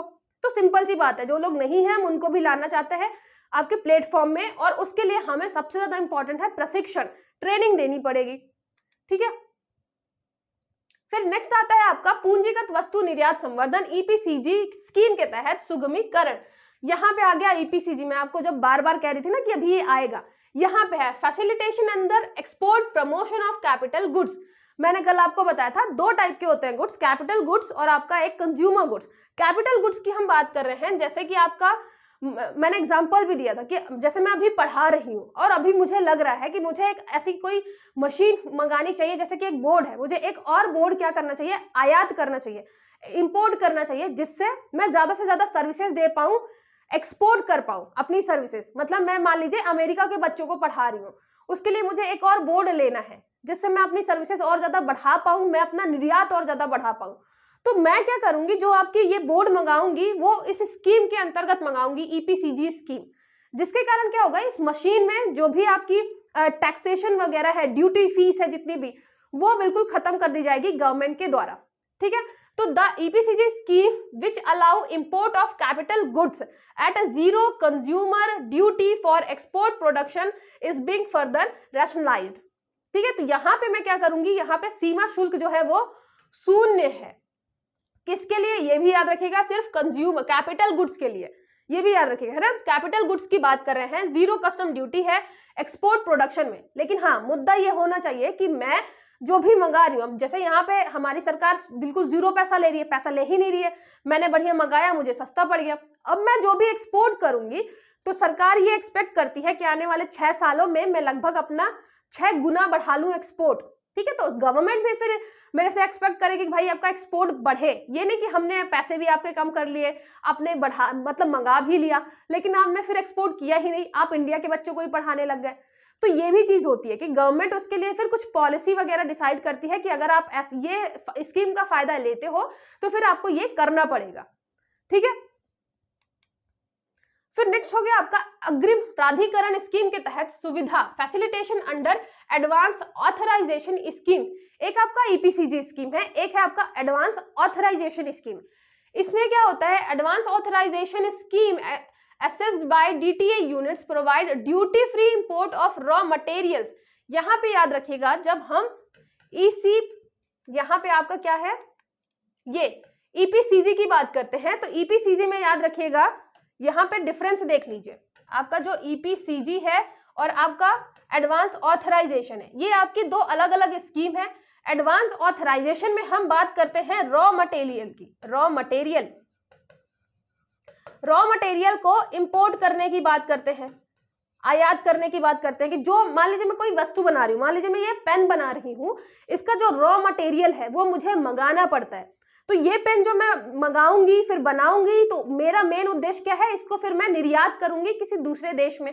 ठीक है, तो एक्सपोर्ट करना है मुझे ये। तो ये जो रॉ मटेरियल मैं बाहर से मंगा रही हूँ, ये आता है किसमें, ए में आता है। ठीक है, यहाँ पे ऑथराइजेशन वाले में आता है एडवांस ऑथराइजेशन। लेकिन जो आपका ईपीसीजी है, यहाँ पे कंज्यूमर गुड में हम क्या कर रहे हैं, एक्सपोर्ट प्रमोशन कर रहे हैं। इसमें क्या आता है आपका मशीनरी, कंज्यूमर गुड हो गया, जैसे कि आपका मशीनरी हो गया। तो ये दोनों डिफरेंस है। अगर मशीनरी वगैरह कुछ मंगाते हैं तो ईपीसीजी स्कीम के अंतर्गत आएगा, अगर हम रॉ मटेरियल मंगाते हैं तो आपका एडवांस ऑथराइजेशन के अंतर्गत आएगा। ठीक है, तो दो अलग अलग स्कीम है, उद्देश्य दोनों का एक ही है कि जो चीज हम मंगा रहे हैं उसमें हम ड्यूटी फ्री कर दें या जीरो बिल्कुल कस्टम कर दें, जिससे हमें सस्ता मिले, हमें रॉ मटेरियल सस्ता मिलेगा तो हम माल सस्ता बनाएंगे। निर्यात करेंगे तो हमें पैसा अच्छा खासा मिलेगा, ठीक है। तो अल्टीमेटली उद्देश्य है निर्यात, क्योंकि जैसे ही हम निर्यात करेंगे दूसरे देशों में, वो हमें पे कैसे करेंगे, वो हमें पे करेंगे डॉलर में, और डॉलर आएगा तो हमारा जो आपका फॉरेन एक्सचेंज है वो बढ़ेगा, फॉरेन एक्सचेंज बढ़ेगा तो हमारे गवर्नमेंट की पावर भी बढ़ेगी। और मैं कल चाइना के एग्जांपल से आपको बता भी चुकी हूं कि फॉरेन एक्सचेंज अगर ज्यादा होता है तो उसके कितने फायदे होते हैं, ठीक है। तो एडवांस यहाँ पे है आपका कि duty free import of raw materials for manufacturing export item. ये भी याद रखिएगा कि जो मैं रॉ मटेरियल मंगा रही हूँ वो पूरा का पूरा मैं यूज करूं ऐसे आइटम बनाने में जिसको मुझे फिर एक्सपोर्ट करना है ना। तो यहाँ पे एक्सपोर्ट आइटम पे फिर मुझे मैन्युफैक्चरिंग करनी है, and is placed at a similar footing of EOU and SEZ scheme. However, the DTA unit has the flexibility to work both for domestic as well as export production. मतलब यहाँ पे जो DTA है आपका export और आपका जो domestic market है उसके लिए यूज कर सकते हैं। लेकिन जैसे आपका SEZ हो गया, उसके अलावा EOU हो गया, SEZ आपका स्पेशल इकोनॉमिक जोन, अच्छा ये भी तो होते हैं ना आपके स्पेशल इकोनॉमिक जोन भी हम बनाते हैं, तो उसमें भी बिल्कुल फोकस किया जाता है कि यहाँ पे जो भी चीज बनाई जा रही है वो एक्सपोर्ट की जाएगी, ठीक है। स्पेशल इकोनॉमिक जोन में सारा का सारा हम एक्सपोर्ट ही करते हैं। तो ये याद रखिएगा, यहाँ पे बहुत सारी चीजें हैं। एक आपका एडवांस ऑथराइजेशन है, एक आपका EPCG है, ठीक है, जिसमें हम मशीन मंगा रहे हैं तो हमें ड्यूटी फ्री मिल रहा है। यहाँ पे हम अगर मटेरियल मंगा रहे हैं, ठीक है, रॉ मटेरियल मंगा रहे हैं तो हमें ड्यूटी फ्री मिल रहा है। दोनों में डिफरेंस याद रखिएगा। फिर बात आती है मर्चेंटिंग व्यापार, ठीक है, मर्चेंटिंग व्यापार। यहाँ ये क्या है, मर्चेंटिंग व्यापार का है क्या है ये, भारत के एक मर्चेंटिंग व्यापार हब के रूप में विकसित करने के लिए FTP 2023 ने मर्चेंटिंग व्यापार के लिए प्रावधान प्रस्तुत किए हैं। अब ये बात करिए कि मर्चेंटिंग व्यापार है क्या। निर्यात नीति के तहत सीमित एवं प्रतिबंधित मदों पर मर्चेंटिंग व्यापार अब संभव हो सकेगा। मर्चेंटिंग व्यापार में भारतीय बंदरगाहों को छुए बिना एक देश से दूसरे देश में वस्तुओं का निर्यात शामिल होता है। अब ये क्या मतलब हुआ कि भारतीय बंदरगाहों को छुए बिना एक दूसरे से दूसरे देश आपका निर्यात शामिल है। इसका ये मतलब है, मान लीजिए कि मैं यहाँ पे इंडिया में बैठी हूँ, ठीक है, इंडिया में बैठी हूँ और मैंने कोई चीज जो है वो अमेरिका से क्या की है, मंगाई है, अमेरिका से परचेज की है, और मैंने ऑनलाइन ही सारा काम है मेरा, तो मैंने अमेरिका से परचेज की और मैंने उसे बेच कहाँ पे दिया, मैंने उसे यूरोपियन यूनियन में बेच दिया, ये मान लीजिए ब्रिटेन में बेच दिया। तो मैं इंडिया में हूं लेकिन मैंने अमेरिका की कोई भी चीज उठा के आपके कहाँ बेच दी, ब्रिटेन में बेच दी, ठीक है, यूके में बेच दी, ब्रिटेन में बेच दी मैंने। इसका यह मतलब होता है कि हमने भारतीय बंदरगाहों को छुए बिना वही सारी चीजें मैंने करा दी, ठीक है। एक देश से दूसरे देश हमने क्या कर दिया, वस्तुओं का निर्यात कर दिया, जिसमें एक भारतीय जो है मध्यवर्ती की भागीदारी यहाँ पे होगी, जो आपका मीडिएटर होगा। जैसे कि आपका जोमेटो रहता है, ना ही उसके रेस्टोरेंट खोले हैं, ना ही उसने अपने लोग किए हैं, लोगों को हायर कर लिया, रेस्टोरेंट से कर लिया, और क्या कर रहा है, सुविधाएं दे रहा है ना, हमें कस्टमर को सुविधाएं मिल रही है, ना वो होटल वाले से कुछ कर रहा है ना हमारे लिए, बस उसने ऐप बना दिया, तो ऐप के थ्रू हम क्या हो रहे हैं, कनेक्ट हो रहे हैं, मैं होटल वाले से कनेक्ट हो रही हूँ। तो ऐसे वो क्या कर रहा है, मीडिएटर की तरह काम कर रहा है। सेम ऐसे ही अगर कोई इंडियन मीडिएटर की तरह काम करता है, एक जगह से उठा के दूसरी जगह माल बेच दे विदाउट कि वो मतलब निर्यात हमने कर दिया लेकिन हमारे बंदरगाह पे आया ही नहीं था, तो ये होता है आपका क्या, मर्चेंटिंग व्यापार, ठीक है। यह भारतीय रिजर्व बैंक के दिशा निर्देशों के अनुपालन के अध्याधीन होगा, मतलब RBI की गाइडलाइंस सीधी बातें होंगी। उसके अलावा आपका CITES स्कोमेट सूची में वर्गीकृत वस्तुओं मदों के लिए लागू नहीं होगा। मतलब जो स्कोमेट में आपकी जो सूची है जिनका हम नहीं कर सकते एक्सपोर्ट, सीधी बात है, ड्रग्स वगैरह जहां पे लिखा हुआ है कि आप नहीं कर सकते, तो ये नहीं है कि आप इंडिया में बैठे बैठे अमेरिका से उठा के यूके में ड्रग्स बेच दे, है ना, निर्यात कर दे, निर्यात तो कर रहे हैं उन चीजों का भी, तो आप ऐसा नहीं है इलीगल चीजें जो कि आपके स्कोमेट सूची में शामिल नहीं है, या RBI जो है उसके दिशा निर्देश गाइडलाइंस में शामिल नहीं है, आप उनका भी निर्यात करने लग जाए, तो ये भी नहीं करेंगे, ठीक है। समय के साथ एक भारतीय उद्यमियों को गिफ्ट सिटी, यहाँ पे ये वर्ड याद रखिएगा, ये वर्ड है आपका गिफ्ट सिटी, गिफ्ट सिटी आदि जैसे कुछ स्थानों को प्रमुख मर्चेंटिंग हबों के तब्दील होने में सक्षम बनाएगा, जैसे कि दुबई, सिंगापुर, हांगकांग स्थान दिखते हैं। जो आपके दुबई, सिंगापुर, हांगकांग है, वहां पे आप देखेंगे जितने भी बड़ी बड़ी कंपनीज हैं उनके ऑफिसेज खुले हुए हैं, दुबई, सिंगापुर, हांगकांग, चाहे वो आपका एप्पल हो, गूगल हो, इंडिया की बड़ी बड़ी कंपनीज हो, सबके वहां पे क्या खुले हैं, ऑफिसेज खुले हैं। वहां पे ना हम कुछ मंगा रहे हैं ना वहां से कुछ बेच रहे हैं, वहां पे ऑफिसेज हैं। तो वो किसी तरह काम कर रहा है, गिफ्ट सिटी की तरह। ऐसे ही हम इंडिया में अभी गुजरात में गिफ्ट सिटी डेवलप कर रहे हैं, जहां पे ऑफिसेज सबके होंगे। अच्छा, ये क्या होगा, आपका एक ऐसा एरिया होगा जहां पे आप क्या कर सकते हैं, बहुत सारे अपने ऑफिसेज खोल सकते हैं। अब यहाँ पे बैठ के आप क्या कर रहे हैं, पूरा का पूरा व्यापार कर रहे हैं, और आपको यहीं पे, जैसे व्यापार आप यहाँ कर रहे हैं, सामान यहाँ से लेके यहाँ बेच रहे हैं, लेकिन जब आपको प्रॉफिट आएगा तो आपको ये दिखाना पड़ेगा कि आपको प्रॉफिट कितना आया है। फिर जहां का आपका ऑफिस होगा उसके हिसाब से आपको टैक्स भी देना पड़ेगा, है ना, क्योंकि टैक्स तो देना पड़ेगा सरकार को। तो जहां भी आप काम कर रहे होंगे वहां के हिसाब से आपको टैक्स देना पड़ेगा। तो फिर यहाँ पे जो आपकी गिफ्ट सिटी है, यहाँ पे ये बहुत सारी सुविधाएं दी जाती हैं गवर्नमेंट द्वारा कि आपको टैक्स बहुत कम देना पड़ेगा, सारी सुविधाएं हम देंगे, भौतिक जो आपका इंफ्रास्ट्रक्चर है वो हम प्रोवाइड करेंगे, उसके अलावा इलेक्ट्रिसिटी जो भी चीजें हैं हम प्रोवाइड करेंगे। तो आपके जैसे दुबई, सिंगापुर, हांगकांग ये डेवलप हुए हैं, सेम ऐसे गवर्नमेंट चाहती है आपके FTP 2023 में, अभी जो आपकी विदेश नीति है, विदेश व्यापार नीति, उसमें ये चीज है कि हमारे यहाँ भी मर्चेंटिंग व्यापार का बहुत ज्यादा प्रमोशन होना चाहिए। उसके लिए हम गिफ्ट सिटी भी बना रहे हैं, जो कि दुबई, हांगकांग जैसे डेवलप हो, हमारे यहाँ बहुत सारी ऑफिसेज आके खुले और मीडिएटर की तरह काम हो।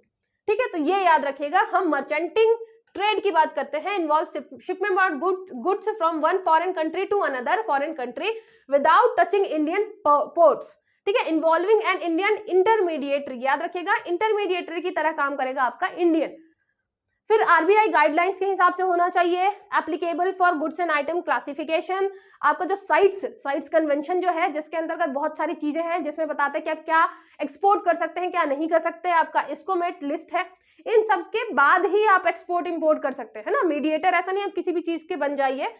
इन course of time allow Indian entrepreneurs to convert certain places GIFT City into major merchanting hubs, जैसे कि आपका सिंगापुर, दुबई। तो आई होप ये चीज आपको समझ में आ गई है। ठीक है, उसके बाद क्या होता है, एमनेस्टी स्कीम, ये भी बहुत इंपॉर्टेंट है, ये याद रखिएगा, इसको आप लिखेंगे ऐसे, एमनेस्टी स्कीम। ठीक है, ये क्या है, एमनेस्टी स्कीम, सरकार आपकी मुकदमेबाजी को खत्म करने और निर्यातकों के सामने आने वाले मुद्दों को समाप्त करने में सहायता करने के लिए, विश्वास आधारित संबंधों को बढ़ावा देने के लिए दृढ़ता से प्रतिबद्ध है।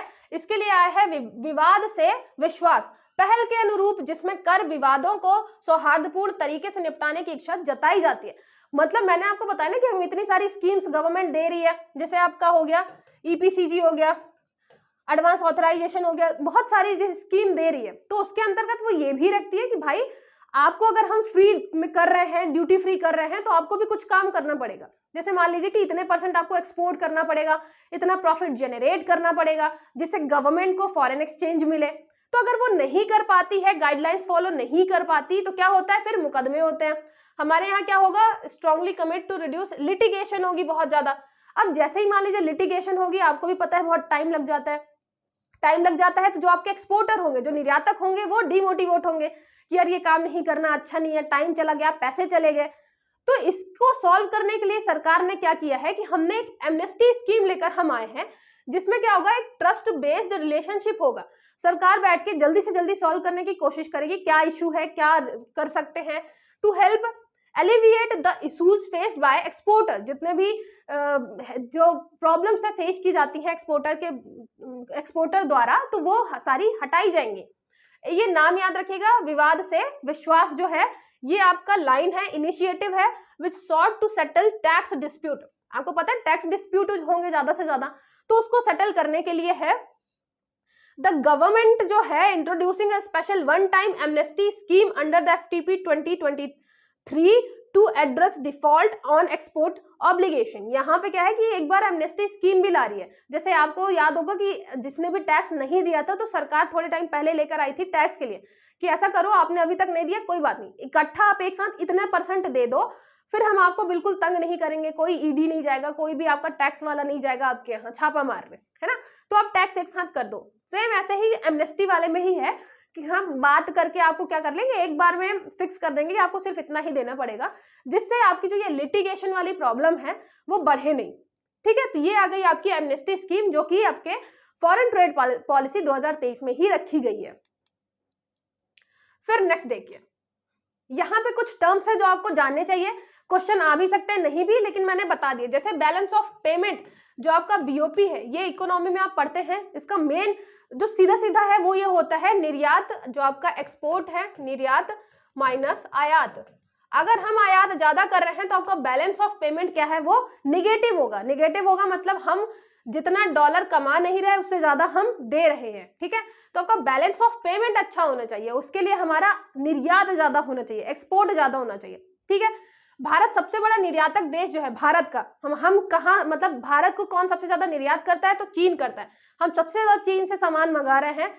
भारत का सबसे बड़ा आयातक, हम किसे निर्यात कर रहे हैं सबसे ज्यादा, ये भारत का सामान सबसे ज्यादा मंगा कौन रहा है, तो अमेरिका। अमेरिका सबसे ज्यादा हमारा सामान मंगा रहा है, हम चीन का सबसे ज्यादा मंगा रहे हैं। उसके बाद आपका यहाँ पे सबसे ज्यादा जो मटेरियल हम एक्सपोर्ट करते हैं वो है आपका रिफाइंड पेट्रोलियम, लगभग 49 बिलियन डॉलर का, ठीक है। फिर उसके बाद डायमंड वगैरह आते हैं, आपके जो रत्न वगैरह हैं वो आते हैं। रिफाइंड पेट्रोलियम, पेट्रोलियम वाला जो है प्रोडक्ट, वो सबसे पहले आता है हमारे एक्सपोर्ट, निर्यात में, ठीक है। फिर बात करते हैं ट्रेड एग्रीमेंट की, क्योंकि हम क्या पढ़ रहे हैं, विदेश नीतियां पढ़ रहे हैं, नीतियां। तो अभी तो हमने एक नीति पढ़ी है, एक नीति जो कि 2023 में आई है, ठीक है, भारत की विदेश नीति। अब अलग अलग कौन कौन सी नीतियां हैं, तो याद रखिएगा, एक है आपका प्रेफरेंशियल ट्रेड एग्रीमेंट, जिसको पीटीए बोलते हैं। और हिंदी मीडियम वाले भी इंग्लिश में ही याद करें, क्योंकि हिंदी में ना बहुत कठिन शब्द है इनके लिए, इसलिए मैंने नहीं रखा। आप इंग्लिश में एक बार करें, प्रेफरेंशियल, हम प्रेफरेंस दे रहे हैं किसी को, ठीक है। प्रेफरेंस मतलब किसी को मतलब ज्यादा प्रेफरेंस है, मतलब उसको ज्यादा महत्व दे रहे हैं। तो यहाँ पे याद रखिएगा, एक है आपका पीटीए, प्रेफरेंशियल ट्रेड एग्रीमेंट। यहाँ पे है आपका एसएपीटीए, मतलब ये आपका सार्क से रिलेटेड है, याद रखिएगा, ये सार्क का क्या है, एग्रीमेंट ऑन पीटीए। पीटीए मतलब प्रेफरेंशियल ट्रेड एग्रीमेंट। तो हमने सार्क के साथ एक प्रेफरेंशियल ट्रेड एग्रीमेंट कर रखा है। एक एशिया पैसिफिक का ट्रेड एग्रीमेंट है जो कि प्रेफरेंशियल ट्रेड एग्रीमेंट में आता है। एक आपका पीटीए है अफगानिस्तान के साथ, और एक पीटीए है चिली के साथ। अब preferential trade agreement, free trade agreement, इन सब के डिटेल में नहीं जाना है आपको, बस याद रखिए प्रेफरेंशियल ट्रेड एग्रीमेंट हमने अफगानिस्तान के साथ कर रखा है, चिली के साथ कर रखा है, शार्क के साथ कर रखा है, शार्क जितनी कंट्रीज हैं। उसके अलावा जो आपका एशिया पैसिफिक है उसके साथ भी हमारा जो ट्रेड एग्रीमेंट है वो प्रेफरेंशियल ट्रेड एग्रीमेंट है। फिर बात करें हम किसकी, फ्री ट्रेड एग्रीमेंट की, जो आपका मुफ्त व्यापार चल रहा है ना, मुफ्त, बिल्कुल फ्री ट्रेड चल रहा है, मुफ्त वाला। तो फ्री ट्रेड एग्रीमेंट, इसका शॉर्ट फॉर्म हो गया एफटीए, फ्री ट्रेड एग्रीमेंट। तो फ्री ट्रेड एग्रीमेंट जो है हम अलग अलग देशों के साथ कर रखा है और उनके नाम अलग अलग है। तो यहाँ पे ये नहीं पूछता कि हमने फ्री ट्रेड एग्रीमेंट किसके साथ किया है, ये भी पूछ सकता है, मतलब पूछने को तो पूछ ही सकता है। लेकिन यूपीएससी वगैरह में आपके ये नाम आते हैं, ये वाले, कि हमने ऑस्ट्रेलिया के साथ, जो फुल फॉर्म है ना उसका, ये economic cooperation and trade agreement, economic cooperation and trade agreement, ये जो आपका ईसीटीए है, ये पूछा जाता है कि हमने कौन सा कर रखा है। तो यूपीएससी में ऐसा है, तो आप जानते हैं कि उसी चीज को फॉलो कर रहा है आपका एमपीपीएससी भी, तो पूछ सकता है। इसलिए याद रखिएगा, इंडिया ने ऑस्ट्रेलिया के साथ कौन सा किया है, इकोनॉमिक कोऑपरेशन वाला। हम कोऑपरेशन की बात कर रहे हैं, कोऑपरेशन और ट्रेड, तो ईसीटीए, इकोनॉमिक कोऑपरेशन के साथ हम ट्रेड कर रहे हैं ऑस्ट्रेलिया से। यूएई के साथ हमने फ्री ट्रेड एग्रीमेंट किया है। अच्छा, ये सारे फ्री ट्रेड एग्रीमेंट के अंतर्गत ही आते हैं, ये भी याद रखिएगा। फ्री ट्रेड एग्रीमेंट है लेकिन उसका नाम है ईसीटीए, यहाँ पे इकोनॉमिक कोऑपरेशन है और ट्रेड है।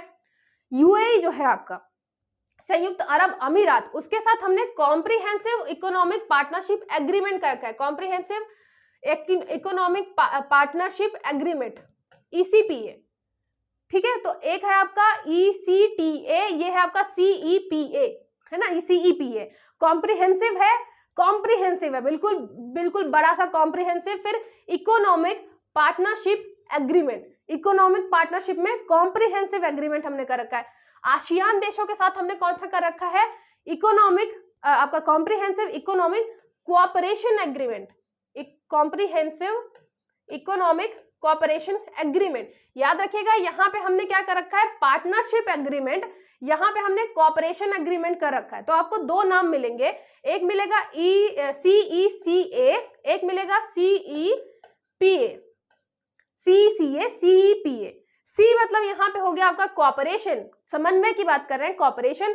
पी मतलब हो गया आपका पार्टनरशिप, ठीक है, तो यहाँ पे पार्टनरशिप की बात कर रहे हैं। फिर जापान के साथ हम पार्टनरशिप की बात कर रहे हैं, साउथ कोरिया के साथ हम पार्टनरशिप की बात कर रहे हैं, और CEA ये पूरा आपका कॉमन है, कॉम्प्रिहेंसिव इकोनॉमिक। पी मतलब आपका हो गया पार्टनरशिप, ए मतलब हो गया एग्रीमेंट, सी मतलब हो गया कॉपरेशन, ए मतलब एग्रीमेंट, ठीक है। तो CECA CEPA ये समझ में आया। ऑस्ट्रेलिया वाला नाम अलग है, उसका याद रखिएगा, इसका है economic corporation and trade agreement, तो ये हो गया ECTA। फिर यहाँ पे मलेशिया के साथ हमने कॉपरेशन कर रखा है, आप चाहें तो पूरा नहीं भी याद करें, बस इतना इतना याद कर लें। जापान के साथ पार्टनरशिप, साउथ कोरिया के साथ पार्टनरशिप, दक्षिण कोरिया, मलेशिया के साथ कॉपरेशन, मॉरिशस के साथ कॉपरेशन, सिंगापुर के साथ कॉपरेशन, श्रीलंका के साथ सीधे सीधे नाम आपका फ्री ट्रेड एग्रीमेंट ही है, तो India Sri Lanka free trade agreement. फिर साफ्टा जो agreement on south Asia free trade agreement, तो ये साफ्टा भी याद रखिएगा, एक एग्रीमेंट है साउथ एशिया पे फ्री ट्रेड एग्रीमेंट, ठीक है। तो साउथ एशिया कंट्रीज के साथ हमने फ्री ट्रेड एग्रीमेंट कर रखा है। दो मिले आपको, एक मिला आपको प्रेफरेंशियल ट्रेड एग्रीमेंट PTA, और एक मिला आपको फ्री ट्रेड एग्रीमेंट, ठीक है। कौन से देशों के साथ क्या कर रखा है एक बार जरूर देखिएगा, डिफरेंस क्या है दोनों में वो भी एक बार देख सकते हैं, उतना काफी हो जाएगा, ठीक है। इसके टाइप देख लीजिएगा, एक पार्टनरशिप की बात करता है, एक कॉपरेशन की बात करता है। फिर मैंने कुछ क्वेश्चन रखे हैं, क्योंकि लास्ट में सबका रहता है कि मैम थोड़ा क्वेश्चन आप बता दिया करिए जिससे पता चले क्वेश्चन कैसे बनेंगे। इसमें तो आपको बहुत सारे क्वेश्चन मिल जाएंगे, मैंने 2-3 रखे हैं आपके रिवीजन के लिए। भारत सरकार का कौन सा मंत्रालय भारत की विदेश व्यापार की नीति से संबंधित है, 2019 में MPPSC में पूछा गया था। सीधे सीधे आपको पता है, वाणिज्य और उद्योग मंत्रालय, ठीक है। फिर कौन सा मंत्रालय आपका, कौन सा निम्नलिखित में से कौन माल के आयात हेतु विदेशी विनिमय की स्वीकृति देता है। यहाँ पे हम बात कर रहे हैं किसकी, फॉरेन एक्सचेंज की। फॉरेन एक्सचेंज जो है उसकी स्वीकृति कौन देता है, मतलब उसके लिए हामी कौन भरता है। तो यहाँ पे हो गया विनिमय बैंक, एक्सचेंज बैंक है, वित्त मंत्रालय आपका, फाइनेंस मिनिस्ट्री, भारतीय रिजर्व बैंक RBI, और यहाँ पे कोई भी राष्ट्रीयकृत बैंक, मतलब कोई भी आपका कमर्शियल नेशनलाइज बैंक, ठीक है। कोई भी आपका नेशनलाइज अगर बैंक है तो क्या वो दे सकता है या RBI देता है। हम यहाँ पे फॉरेन एक्सचेंज की बात कर रहे हैं, तो फॉरेन एक्सचेंज जो रिजर्व है वो कहाँ पे रहता है, RBI के पास रहता है। तो सीधी बात है, अगर कोई भी माल के हमें इंपोर्ट करना है तो हम फॉरेन एक्सचेंज किससे लेंगे, स्वीकृति RBI से लेंगे, ठीक है। नेक्स्ट देखिए, वे पंजीकृत निर्यातक जिनके अनेक वर्षों तक निर्यात निष्पादन उच्च स्तरीय रहा है, मतलब आपके ऐसे एक्सपोर्टर जो बहुत लंबे टाइम तक उनका जो क्या है निर्यात, जो आपका निर्यात निष्पादन मतलब निष्पादन, एक्सपोर्ट एग्जीक्यूशन जो है, एक्सपोर्ट एग्जीक्यूशन जो है वो क्या रहा है, उच्च स्तरीय रहा है, काफी अच्छा रहा है, जाने जाते हैं व्यापार गृह के रूप में। आपका जो बिजनेस हाउस है वो निर्यात गृह, मतलब आपका जो एक्सपोर्ट हाउस है, ये हो गया आपका एक्सपोर्ट हाउस, ये व्यापार गृह हो गया मतलब आपका बिजनेस हाउस, ठीक है। स्टार व्यापार गृह मतलब आपका स्टार बिजनेस हाउस, या इनमें से कोई नहीं। तो आपको पता है कि हम स्टार रैंकिंग देते हैं जो बहुत लंबे टाइम तक बहुत अच्छा काम करते हैं, तो ये आपका हो गया स्टार व्यापार गृह के रूप में, ठीक है। ये आपके हो गए क्वेश्चन, मैंने डिटेल में हर चीज आपको करा दी है। एक बार आप पुराना वाला जो वीडियो है इस वीडियो को जरूर अच्छे से देखिएगा, जिससे आपको सारी चीजें क्लियर हो जाए। और ये आपका मतलब बस इतना ही है, विदेशी व्यापार नीति में आपकी बस इतना ही आपको पढ़ना है, इतने में आपका आराम से सारी चीजें कवर हो जाती है, ठीक है। कोई भी डाउट है तो आप कमेंट करके बता सकते हैं। वीडियो को लाइक और शेयर जरूर करिएगा जिससे मुझे भी मोटिवेशन मिले, ठीक है। चलिए मिलते हैं नेक्स्ट वीडियो में।